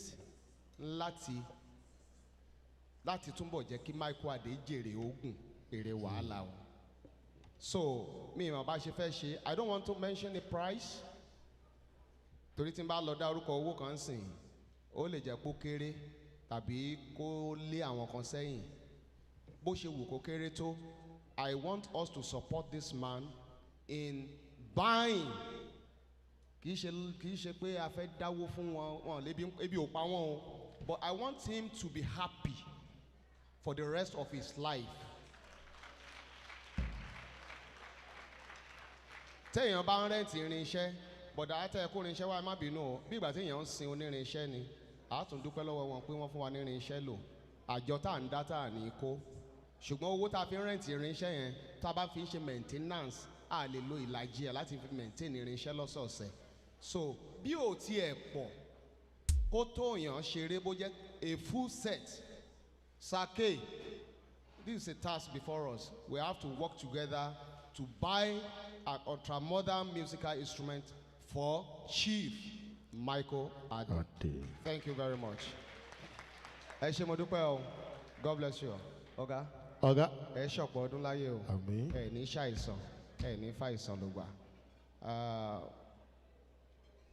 I want to implore all media houses àwọn radio stations tó bá wà ń bí ẹ jọ̀ọ́ ẹ jẹ́ ká ṣe kinní kan àwọn generation yìí wọn ò fẹ́ ká rántí àwọn tí wọ́n ń jìyà music tí wọ́n ń ṣe tí wọ́n ń jẹ èyí tí wọ́n ń jèrè ẹ̀ lọ́wọ́ àwọn music àwọn bàbá wa tó ti pẹ́ sẹ́yìn ẹ jẹ́ ká let's go back to it ẹ jẹ́ ká ní time fún old school especially juju music most of the radio stations hip hop náà ń play ń bẹ̀ ẹ jọ̀ọ́ ẹ jẹ́ ká rántí àwọn bàbá tí wọ́n ṣiṣẹ́ yìí sílẹ̀ èyí tó tún wá burú jù ń bẹ̀ ni pé àwọn orin tí wọ́n ti kọ ńlá yí sí hip hop tí wọ́n tún ṣe bó ṣe wù wọ́n so ẹ wo orú condition tí Nàìjíríà wà ń sìn ẹ play record ẹ̀yin àgbà ẹ̀yin ọ̀dọ́ ẹ play ẹ̀ lórí rédíò bóyá kò ní appeal sí àwọn tó wà nílé ṣé kò wá ju bìzàbìzà ṣé kò ní ìtumọ̀ ju bìzàbìzà zazuzẹ rokotu azẹ àyàmọ́ máa wé ètò ìlú àwọn ìbò nílùú àwọn Ọ̀ṣun. You know so love, are you mad or something? Na mi get sasu kí n sasu. Wèrè oníjó ń jalè wèrè olórí biza biza. Wèrè oníjó ń jalè wèrè olórí. Ẹ̀rí bó ti sẹ́ kí ló sẹ̀? owó ni owó ló zẹ̀. So instead, all media houses, let's promote the legends. Okay. Please. Very, very important. God bless you. ọ̀gá wa kẹ́ ẹ̀ tó lọ sà kẹ́ ẹ̀ tó lọ sà bàbá ẹ̀ má ti lọ. ẹ bá fún dókítà Joel Ọláyínká Ayéfẹ́lẹ́ ọjà ní àtọ́ dáadáa bàbá ẹ̀ ní tán láyéláyé báyé bá ń jájí gbà bá ń jẹ́ gbà á máa rí yín bá ní láṣẹ Èdùmàrè ẹ̀rí bẹ́ẹ̀ ṣe ń fresh sí lágbára lọ́wọ́ lójú òní tì bàbá Michael wà ń bí wọ́n dẹ̀ ti gbọ́ ń tẹ́ ẹ sọ sà ṣùgbọ́n lẹ́ni wọ́n tún ń ṣe album launch sà gbọ́dọ̀ mọ̀ gbọ́dọ̀ yín náà ló yẹ ká ti bẹ̀rẹ̀ irinṣẹ́ ọ̀tọ̀ tó bá lóde wọ́n máa kó irinṣẹ́ lọ ṣùgbọ́n album ẹ̀sà rédíò yín bíi mẹ́jọ àkọ́kọ́ tiẹ̀ kó síbẹ̀ ná bí wọ́n bá fà wá ní CDs ẹ mọ̀ pé táwọn fi ń jẹun nu amáyé tá à ń gbà ṣùgbọ́n ìyẹn àkọ́kọ́ nìyẹn album yẹn ẹ̀ tún wá bá wa fún àwọn òṣìṣẹ́ lọ́ndà yín láti lè má bá a promote ẹ̀ bí wọ́n ti sọ ẹlẹ́ẹ̀kẹta ni pé ẹ̀yin lẹ́sẹ̀ wá lọ́wọ́ ń bí ẹ̀yin lẹ́sẹ̀ wá lọ́wọ́ ń bí kán tiẹ̀ wọ́n bá gbé igbá ràn yàn pé tajà lọ èyàn ó ṣàpawó wálé mo sì mọ̀ pé àgbọ̀dọ̀ ríru bíbú abápàdé ru yín pati ọkàn ru wa máa ń balẹ̀ ni pé kò sí problem ẹ bá ń gbé tray àti album wá ká ti bẹ̀yẹn bẹ̀rẹ̀ Dr. Ọláyínká ọjà. Ó ti yá. Ó yá ẹ ṣe pápá àròjọ musolókun. Bọ̀dádì ìran Ọdẹ́yẹmí ẹ káàbọ̀ ọlọ́jọ́ bíi last week. Chicago dà album dà. Mi ò pé Chicago ọjà tí ń lọ Chicago kan ló ń ṣènáwó. irọ́ òun ní pákéjì ẹ̀. gbogbo táwọn wò yìí wà lórí April 1 TV báyìí April 1 TV. Chicago ló ló manage ọ̀gá ń sìn. irọ́ òun ní ó pákéjì event yìí. Okay. CD dà àròjọ musolókun. ọ̀rọ̀ èmi àti ẹ yíra wa ṣe. bọ̀dá ẹ̀rù ń bà mí pọ́ọ̀sì kan máa ń bẹ níbi abẹ́ ẹsẹ̀ yín bí mi ò rí. ẹ má jẹ́ waste time torí àwọn èèyàn pàtàkì tí wọ́n wà ń bí. ẹ kí n launch ẹ̀ máa gba àkáǹtì wọn sìn with 500,000 naira. A round of applause for him, sir. Bọ̀dá ṣé káwa máa bọ̀ lọ́fíìsì ni sir? Ṣé káwa wá sọ́fíìsì ni? Àwa ò lè wá sọ́fíìsì torí ẹ máa ń bísì. Ẹja kátayé yanjú ẹ̀ ń bí. Ojú òní tì wá. Ayéfẹ́lẹ́ lẹ rí báyìí, wọ́n ṣòro rí lọ́fíìsì. Bàbá wa di ran Ọdẹ́yẹmí, wọ́n wọlé sáàrin wa pẹ̀lú ògo gradually, òkìkí gradually, Fẹ̀mọ́lá Cancer. Ètò yìí ń lọ lọ́wọ́lọ́wọ́ lójú òpó YouTube, April 1 Events TV lójú òpó YouTube. April 1 Events TV ni wọ́n ń gbé jáde. Nígbà tí ètò ń tẹ̀síwájú, a ní àwọn àlejò ní àárín wa. We have our Prince Túndé Ọdúnládé is very much in our midst. A round of applause for him, please. Ẹ fún ọ ní àtọ́ dáadáa. Prince kó juwọ́ sílé ẹ káàbọ̀ sà. Lápá bẹ́ẹ̀ là ń kí dádì wa, ọ̀gá wa, ẹ̀gbọ́n wa, Dr. Dìran Ọdẹ́yẹmí, the Royal at 60. Ẹ fún ọ ní àtọ́ dáadáa. 60 like 25 bàbá. Ẹ pẹ́ fún wa sà, ẹ kú ìjókòó. Ìrìn lọ́mọ Fẹ̀mú mi o. Máa tún gbà lọ. Fẹ̀mọ́lá Cancer is very much in the house. Ẹ fún Fẹ̀mọ́lá Cancer ní àtẹ́wọ́ dáadáa. Dr. Yinka Ayefele ọjà tí ò ní tú láéláé. Champion Kúnlé Òpíò ẹ máa múra sílẹ̀. Yes. A ní announcement kan bí báyìí fún yín. Ó dà pé àsìkò ti dé, Ọlọ́run ti dé sínú ayé bàbá wa MICHO ADE.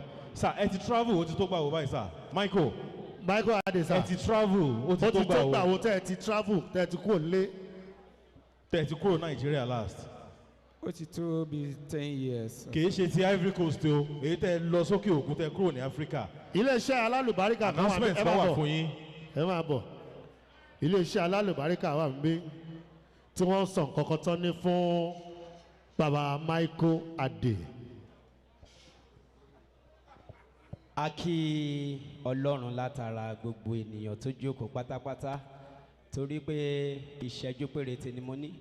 Orúkọ tèmi ni Evangelist Bolu Nana láti iléeṣẹ́ You Fit Fly. Mo kí gbogbo àwọn èèyàn pátápátá, everybody in the house. Mo kí everybody. Lágbára Ọlọ́run, wọ́n máa celebrate ẹ̀yin náà. Sọ fẹ́ni tó wà lẹ́gbẹ̀ẹ́ pé wọ́n máa celebrate ìwọ náà. wọ́n máa celebrate ẹ kọjá bó ṣe imagine. Sọ pé ẹ̀ṣẹ̀ ní fún ẹ tó bá celebrate mi o. Nǹkan ayọ̀ tá mú wá fún wa ní ọ̀sán yìí láti iléeṣẹ́ You Fit Fly. Ó ní wípé ní October 22, 22nd to 29th, à ń gbé bàbá wa MICHO ADE lọ sí Dubai lọ́fẹ̀ẹ́. Ẹ bá mi pàtẹ́wọ́.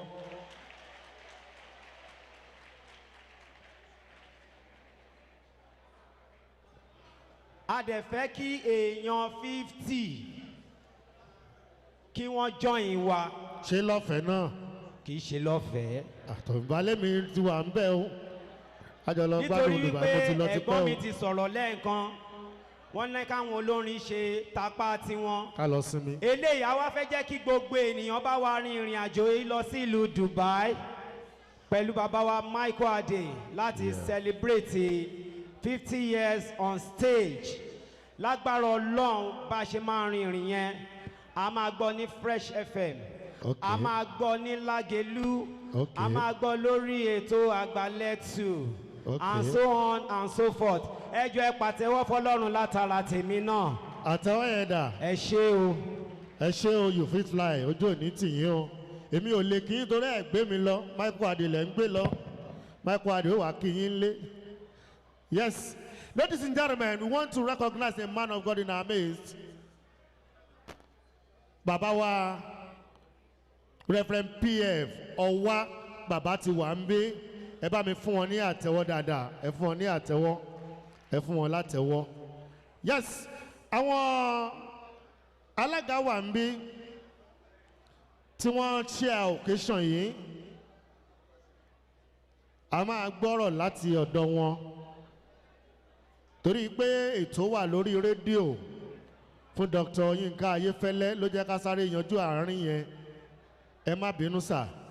Distinguished ladies and gentlemen, let's welcome chairman of this occasion in person of Ọ̀túnba Ṣọlá Adéwùnmí. A round of applause for him, please. Ẹ fún ọ ní àtẹ́wọ́. Want to hear from him. Ẹ fún ọ ní àtẹ́wọ́. And of course, he would like to do his chairman's speech. Kọ́kọ́ wí nǹkankan ń sọ ọ̀rọ̀ tó nítumọ̀.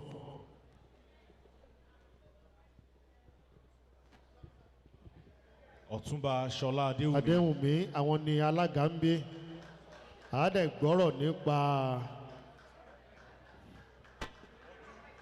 Ọ̀tún of Ìkẹ́rẹ́ Kingdom. Baba, you're welcome, sir.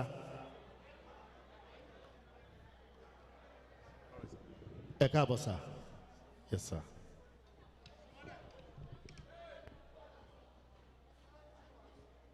Mo fi àsìkò yìí mo fi kí gbogbo àwọn olùfẹ́ MICHO ADE and the Golden Star. A dúpẹ́ lọ́wọ́ yín, a sì dúpẹ́ lọ́wọ́ Ọlọ́run nítorí pé ó jẹ́ kí àṣeyẹ yìí kó ṣe ojú MICHO ADE. A sì dúpẹ́ àsìkò yìí sílẹ̀ láti wá náà. Ọlọ́run á dá ilé àti ọ̀nà yín sí o. Àdúrà mi ni pé nígbà tí a wà láyé àwọn èèyàn yóò celebrate wa. MICHO ADE jẹ́ èèyàn kan tó jẹ́ ẹ̀gbọ́n náà jẹ́ sí mi nítorí pé Ìkẹrẹ́ ni mo ti wá. Àwa gan gbọ́njú mọ̀ wọ́n ni ṣùgbọ́n wọ́n ṣe jẹ́ ẹ̀gbọ́n sí mi tó wọn ò fojú pa mí rẹ́rí. That's one of the things I cherish in the life of MICHO ADE. Humility personified. And mo dẹ̀ ń gbàdúrà pé Ọlọ́run á túbọ̀ máa tì wọ́n sókè. Àṣẹ. Èmi náà nígbà tí àsìkò bá tó. Àsìkò ẹ tiẹ̀ ti tó sà. Ẹ ṣé o. Ẹ má jẹ́ àfi ọ̀rọ̀, ẹ má jẹ́ àfi sídìí yẹn dà. Àsìkò ẹ ti tó. Torí tó ti wù yín lọ́kàn láti ṣe. Tá a bá tún dájọ́ sí bẹ́ẹ̀ ni sà. Okay, ó ti yé wa sà. Yes. À ń bọ̀ ní bẹ̀ sà. Let's go to when we hear from the chairman. Definitely we must hear from the chairperson as well. Ladies and gentlemen, we have The chairperson, well seated.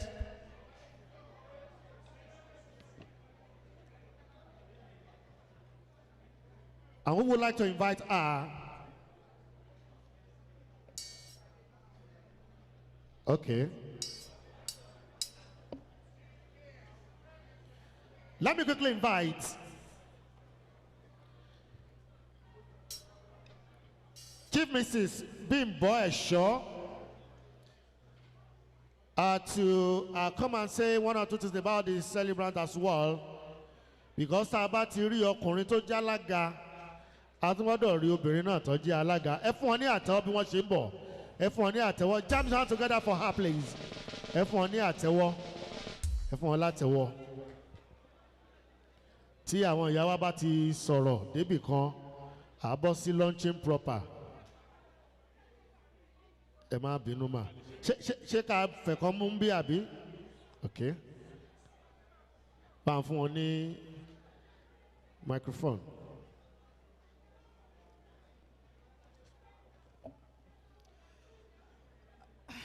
Mo kí gbogbo àwọn tó jókòó sí ibi ilé ni. People like us in Evergreen, we feel privileged to be celebrating icons. It's something we've been doing for over the years. A 50 years on stage is not celebrating another icon. For us in Evergreen, we are going to take some few copies, and also we will keep some of them in our archive, while we would also distribute few copies also to some lovers of MICHO ADE. Thank you.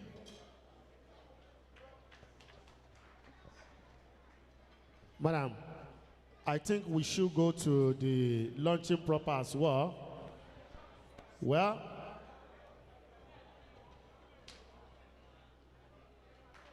Kábíyèsí ẹ má tí lọ sà. Ẹ̀yin náà ló kàn ọ̀dọ̀ yín là ń bọ̀ báyìí. Kábíyèsí ẹjọ́ ẹ má tí lọ. Ẹ má tí lọ sà. Kábíyèsí Sòókò Kèmádé Ìlúgbájú. Àtọyín gbé dìde sà. Ẹ máa bọ̀ wájú kẹ́ wá jíṣẹ́ kábíyèsí Ọ̀jájá fún wa. Yes, ẹ bá ti wá jíṣẹ́ tán ká bọ́ sínú ìgbésẹ̀ tó kàn. Àwọn ṣáàzì yẹn dà. Yes, wọ́n ti jíṣẹ́ Evergreen music fún wa. Okay. Ẹ ṣé o. Kábíyèsí sà.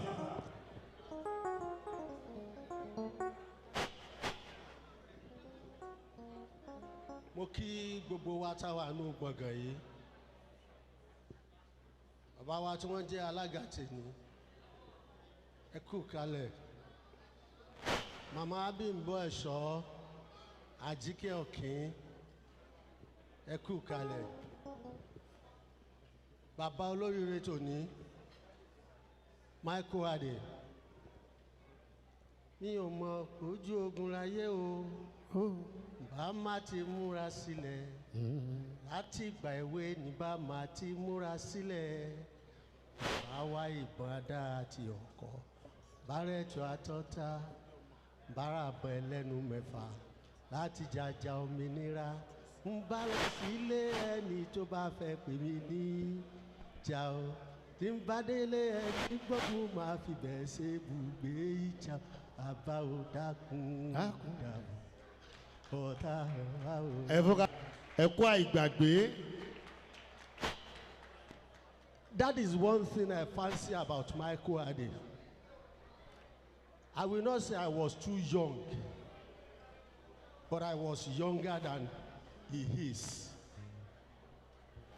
when that record came out. And I fell in love with that music. None of my children will wake up and will not sing that song. I want to congratulate him today. Kábíyèsí is interested in MICHO ADE.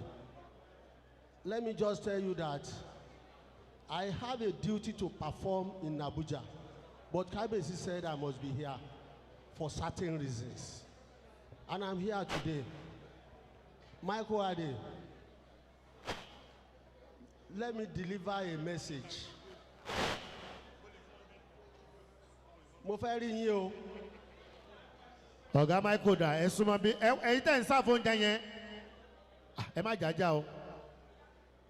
Ẹni ṣọlẹ̀. What is very important here now is, Kabesi, we want to see you. Okay. In the next 1-2 weeks, you come to Ilefe. I will drop my number with you now. Tẹ́ bá ti ń dé fẹ̀, ẹ pè mí. Tẹ́ bá dẹ̀ ti ń pè mí nìyẹn, màá mú yín lọ bá Kábíyèsí. Tí abala fẹ́ máa launch ń bí, bóyá kí n sọ pé 200,000, 500,000. Bàbá ò ní fún yín ní 500,000. Wọ́n á múnú yín dùn. Àwọn tó ti wá bá tí wọ́n ti wà ní music industry, tí bàbá tán bá ń lọ, tí bàbá ní ẹ lọ gbé káàkan fún, ẹ dẹ̀ bá mi fún ní 1 million mọ́. I know yours is going to be more than that. Amen. Congratulations, sir.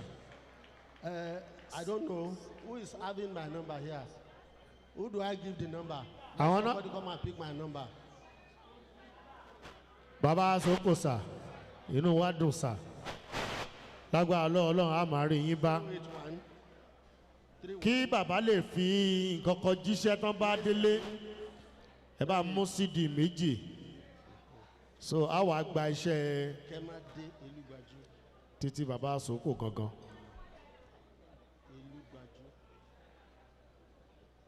Bàbá, mo ní eléyìí ní kọ́pì títí tọ̀dọ̀ títí yín. Ẹ sà, ó yẹ káwa náà lè rí nǹkan kan tí ẹ fọwọ́ pa. In your capacity as Soko Kemade Lugaju. Irú yín ò gbọ́dọ̀ lọ sóde, ẹ̀yin náà ó ti múra lẹ̀ pé àìbá mọ̀ lọ́mọjà pàdé àwọn ọmọ tó stubborn lọ́nà. Èwo leléyìí? Títí wá. Ẹ sà, ok, àwọn ń bọ̀ ní fẹ́ àbí? Ok. Bọ́jà kí ìfẹ́ yẹn kó wú gan o. Ẹ̀bùn oníròyìn làwa o. Tá a bá dẹ̀ ti rí la sọ fáwọn èèyàn o. Ok, ó ti dá. Láyọ̀ lẹ́ẹ̀dẹ́lé bàbá. Ẹ bá mi fún wọn ní àtẹ́wọ́ Soko. Ẹ fún wọn ní àtẹ́wọ́. Ẹ ṣé o. Àgbà wọ́n ní kẹ́ yọjú síwájú mi báyìí. Michael Ade, mo fẹ́ suggest pé kẹ́ máa lọ. Michael, ẹ jẹ́ kó wà ń bí. Ẹ jẹ́ ká pe representative John Kayode Fayemi government Lekiti state. Yes. Ẹ̀gbọ́n mi dáadáa, amòfin. Wálé Òjó Lánrè. Wálé Òjó Lánrè. Ọmọ ìyá onírú. Ọmọ ìyá onírú ẹ máa bọ̀. Wálé o. Ẹ wá jíṣẹ́ John Kayode Fayemi. Ok, iṣẹ́ ara yín lẹ fẹ́ jẹ́ ẹ máa bọ̀. Wọ́n ń pè yín bàbá. Ẹ máa bọ̀. Ẹ máa bọ̀. Èmi ò máa gbóyìnbó tẹ̀ ń sọ, èmi ò ṣe lọ́n lísìtì bàbá. Mẹ́jọ lásì ní ọjà yeye jọ́bíà ilà àbájọ́bíà èso mi gbùrú ẹja lílá èso mi gbùrúgbùrú ẹ̀ṣọ̀run rẹ̀dẹ̀ òjò lílá ìṣọ̀run rẹ̀dẹ̀rẹ̀dẹ̀ èṣù dìrìmọ̀ bèbè lílá èṣù dìrìmọ̀ rìmọ̀.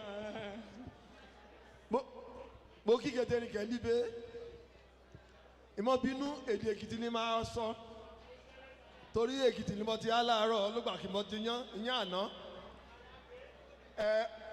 Ọ̀gá Kèlíbe ẹ̀gbọ́n mi ní 1992 mo ti bá bọ̀ ìmọ̀ ṣe kí n lẹ́yìn rẹ̀ àti Mr Clement Ige. So òní inú mi dùn láti rásìbé. Ṣé ní ká lunch ni? Ẹ lọ́ǹtì. Ìmọ̀ bínú èèyàn ìrere èèyàn yẹ olúrú èèyàn ìrere ó ti kéré bẹ́ẹ̀ni ju náírà 5. Ọlọ́run ní jẹ́ rírú ẹ̀. Náírà 5. Bọ̀dá Wálé Ọlọ́run ní jẹ́ rírú ẹ̀. Barista lọ́ọ̀yà Ọlọ́run ní jẹ́ rírú ẹ̀. Ṣé náírà 5 yẹn ló wà lẹ́yìn ẹ̀? Tẹ́ pé rú yẹn ni. Ó mẹ́ta àdúgbò ẹ̀yìn. Irọ́ ẹ jẹ́ kó yẹn pé 6 á níyà wèrè. Ó yẹn kó pé 6 lẹ́yìn 5 a máa wà ókè. I'm dropping 50K to launch the. To launch the album. Round of applause for Barrister Wale Ojolanre is going to do the transfer straight away. To which account? To my account or his account? Okay. Èmi lè bá wọn deliver ẹ̀ later ni. Bọ̀dá Wálé ẹ̀ láwọn. Ẹ jẹ́ bá mi fún ọ ní àtẹ̀wọ́.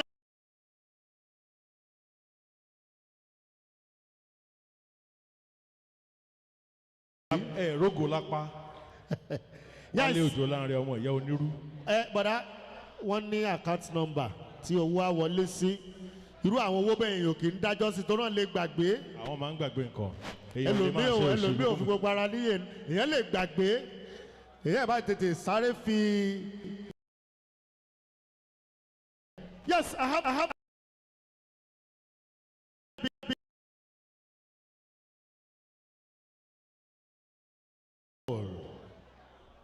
When you see him, you think like he's a small boy. Mo sọ nǹkan kan lẹ́ẹ̀kan, mo ní irin wúwo ó jura wọn lọ. Òkúta àti irin lérí. Mo wá gbọ́ níbi kan wọ́n ní bó tilẹ̀ òkè òkúta tóbi tó irin náà ni ó padà fọ́. I have the Juju Minstrel, Wale Thompson is very much in the house. Action. Action pọ̀. Action pọ̀.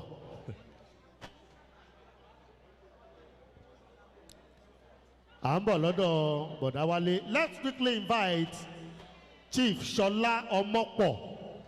Àwọn ẹ fún wọn ní àtẹ́wọ́ bí wọ́n ṣe ń bọ̀. We are at the launching proper now. Chief Ṣọlá Ọmọ́pọ̀. Ẹ jẹ́ ẹ bá mú wọn wá ushers, ẹ bá mú wọn wá síbí. Ọ̀gá tí ò kọ́mọ̀ nsà. Chief Ṣọlá Ọmọ́pọ̀.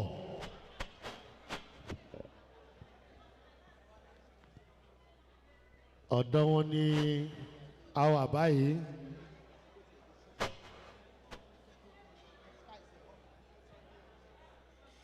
Ṣé wọ́n ti wà ń bí? Wọ́n dẹ̀ ti ń bọ̀. Ọlọ́run ṣeun. Chief Ṣọlá Ọmọ́pọ̀. Ṣọ́ ti ń bọ̀? Ọpẹ́ o. Ẹ jẹ́ ká sọ pé ẹni tá ń retí ti dé o. Àwọn dà. Ẹ jẹ́ ká máa bọ̀, bàbá ẹ máa bọ̀ sà. Ọṣà ẹ súnmọ́ bí.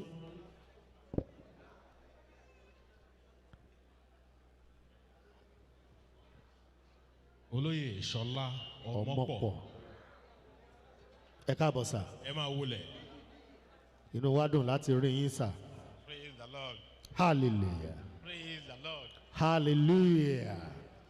I'm happy to be here Okay. because of MICHO ADE.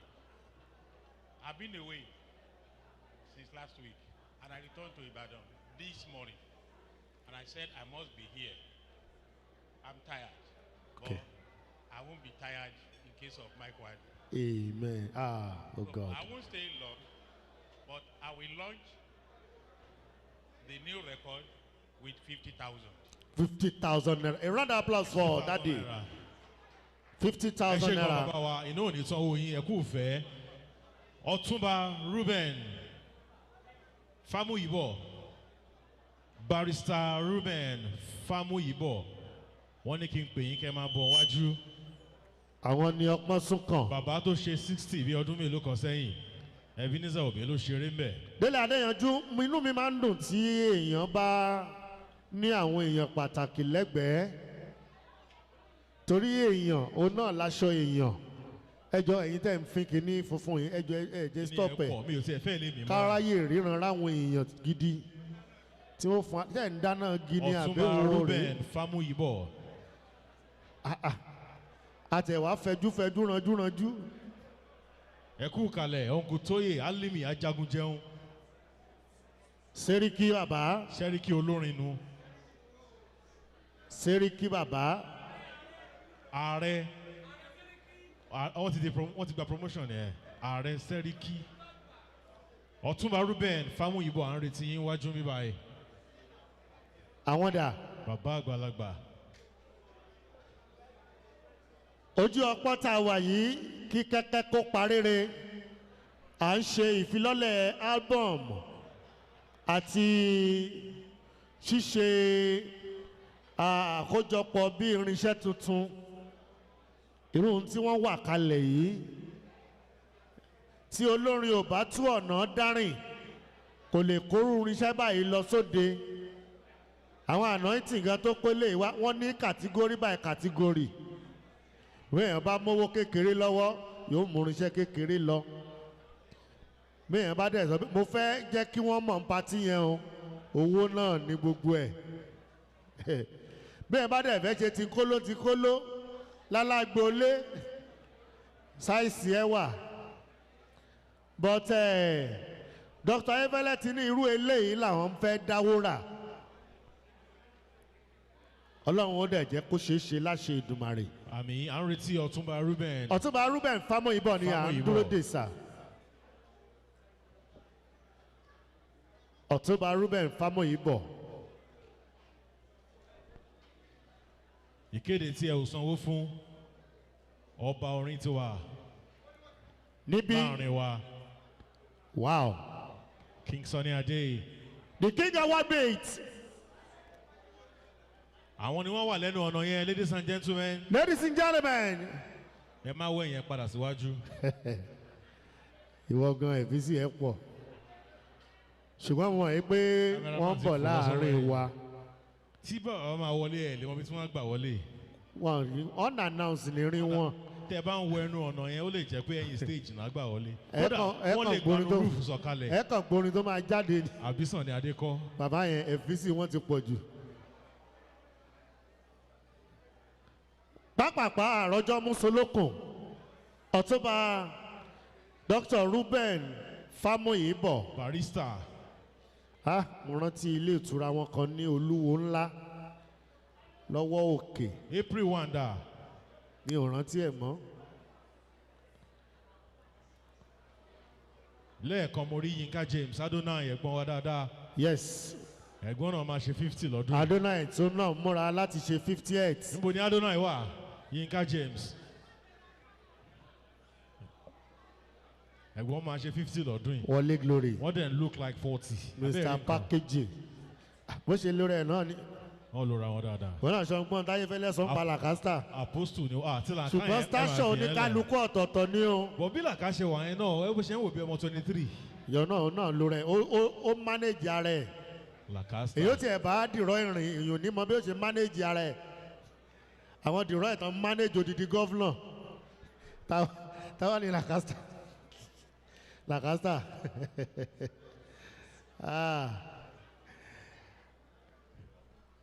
Jíjẹ mímu ń lọ lóòótọ́ ṣùgbọ́n tá a wá ṣe ń bí gangan náà ni pé a wá ṣe ìgbélárugẹ fún bàbá wa Dr. MICHO ADE 50th anniversary on stage tí a dẹ̀ ń ṣe ìfilọ́lẹ̀ album wọn. Wale Thompson. Àti irinṣẹ́ tuntun. Wọ́n ní kí n pè yín kẹ́ máa bọ̀ wá sórí stage. Uncle Wale. Wale Thompson on stage. Wale Thompson. Bọ̀dá àti fíìlì yín ó tó tọ́ méjì díẹ̀ ń bí. Wale Thompson on stage. Men on stage. Men on stage. Men on stage. Gbadé Gapson. Alálùbáríkà. Èèyàn tàgbà lẹ́tù. Gbadé Gapson. Èèyàn tàgbà man. Wale Thompson on stage. Wale Thompson on stage. Mi ò ní kí pọ̀tí. Bí o ti ẹ̀jú 10 minutes lọ. Mi ò ní kí. Bí o ti ẹ̀jú 10 minutes lọ. Yes.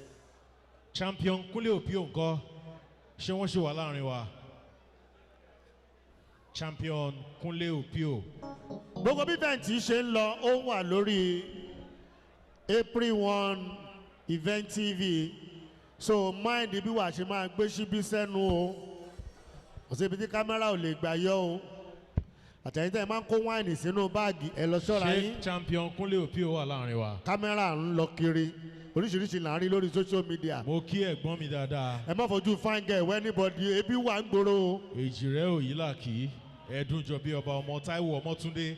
Ẹlòmíì lè jẹ́ ráìsì pati kó mẹ́ran lọ lé. Kò sí tí ó lè. Tá a bá ní ká sáàtì ara wa ń ta nǹkan ó ṣẹlẹ̀.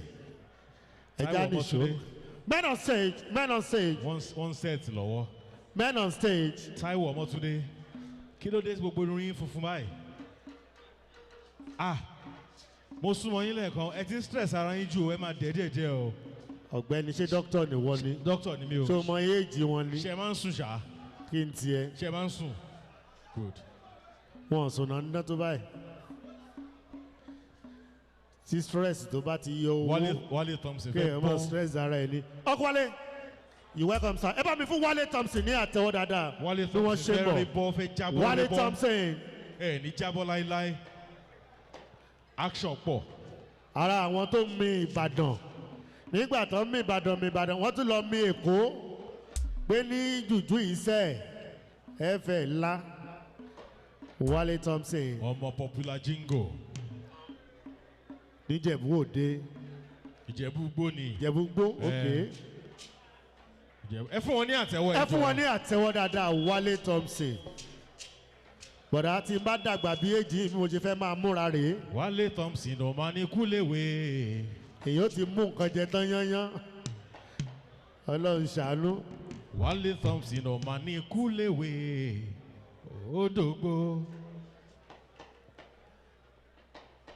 Ladies and gentlemen, King Sunny Adé lẹ́nu ọ̀nà lápàbẹ̀ yẹn. Èèyàn mélòó ló jẹ? Ọlọ́run yẹ kó jẹ́ kán ti kéèkì oníkéèkì ṣubú ń bí. Tó fẹ́ dálé apẹ́ òní ká. Are we ready? Yes.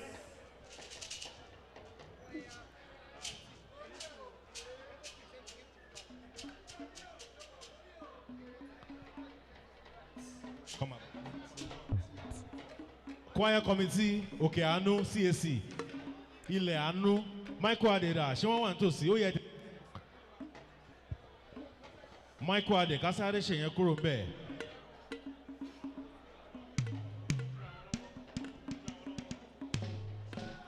CAC Ilẹ̀ Àánú, Michael Ade dà. Ẹ dẹ̀ ti máa bọ̀.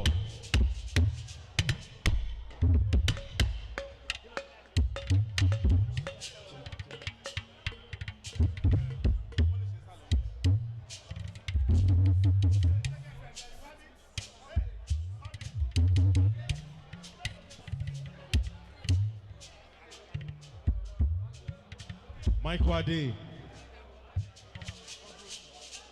Bàbá Michael Ade dà ẹ jẹ́ kó máa bọ̀ ń bí. Bàbá Michael Ade ẹ máa bọ̀ ń bí. Àwọn CAC choir Ilẹ̀ Àánú wọ́n fẹ́ present yín. CAC Ilẹ̀ Àánú.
so ngbà ẹ bá jẹ tẹ́ ẹ mú ẹ tún lè dì lọ sílé ìyẹn gẹ́gẹ́ bí nǹkan sọ fún mi ń bí nìyẹn jíjẹ mímu wà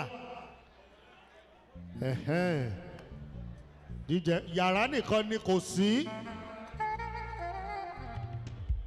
yàrá nìkan ni kò sí jíjẹ mímu ó wà.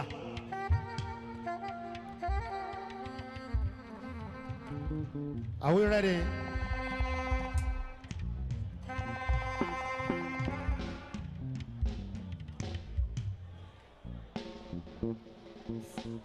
Are we ready?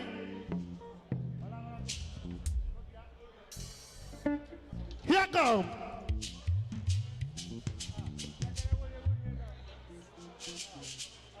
Wale Thompson.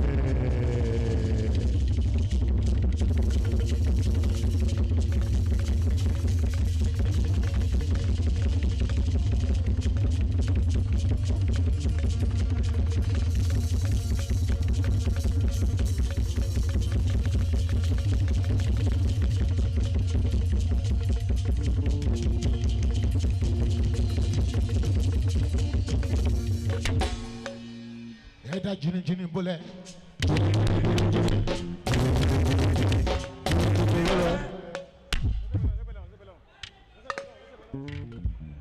Ẹ̀dá jìnnìjìnnì bọ́lẹ̀ yé.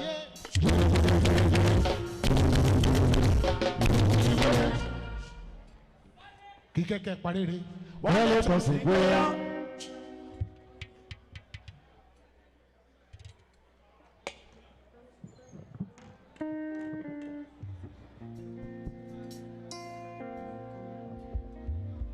Kí kẹ́kẹ́ parí rè. Wọ́n lè tọ́ sí gbéra.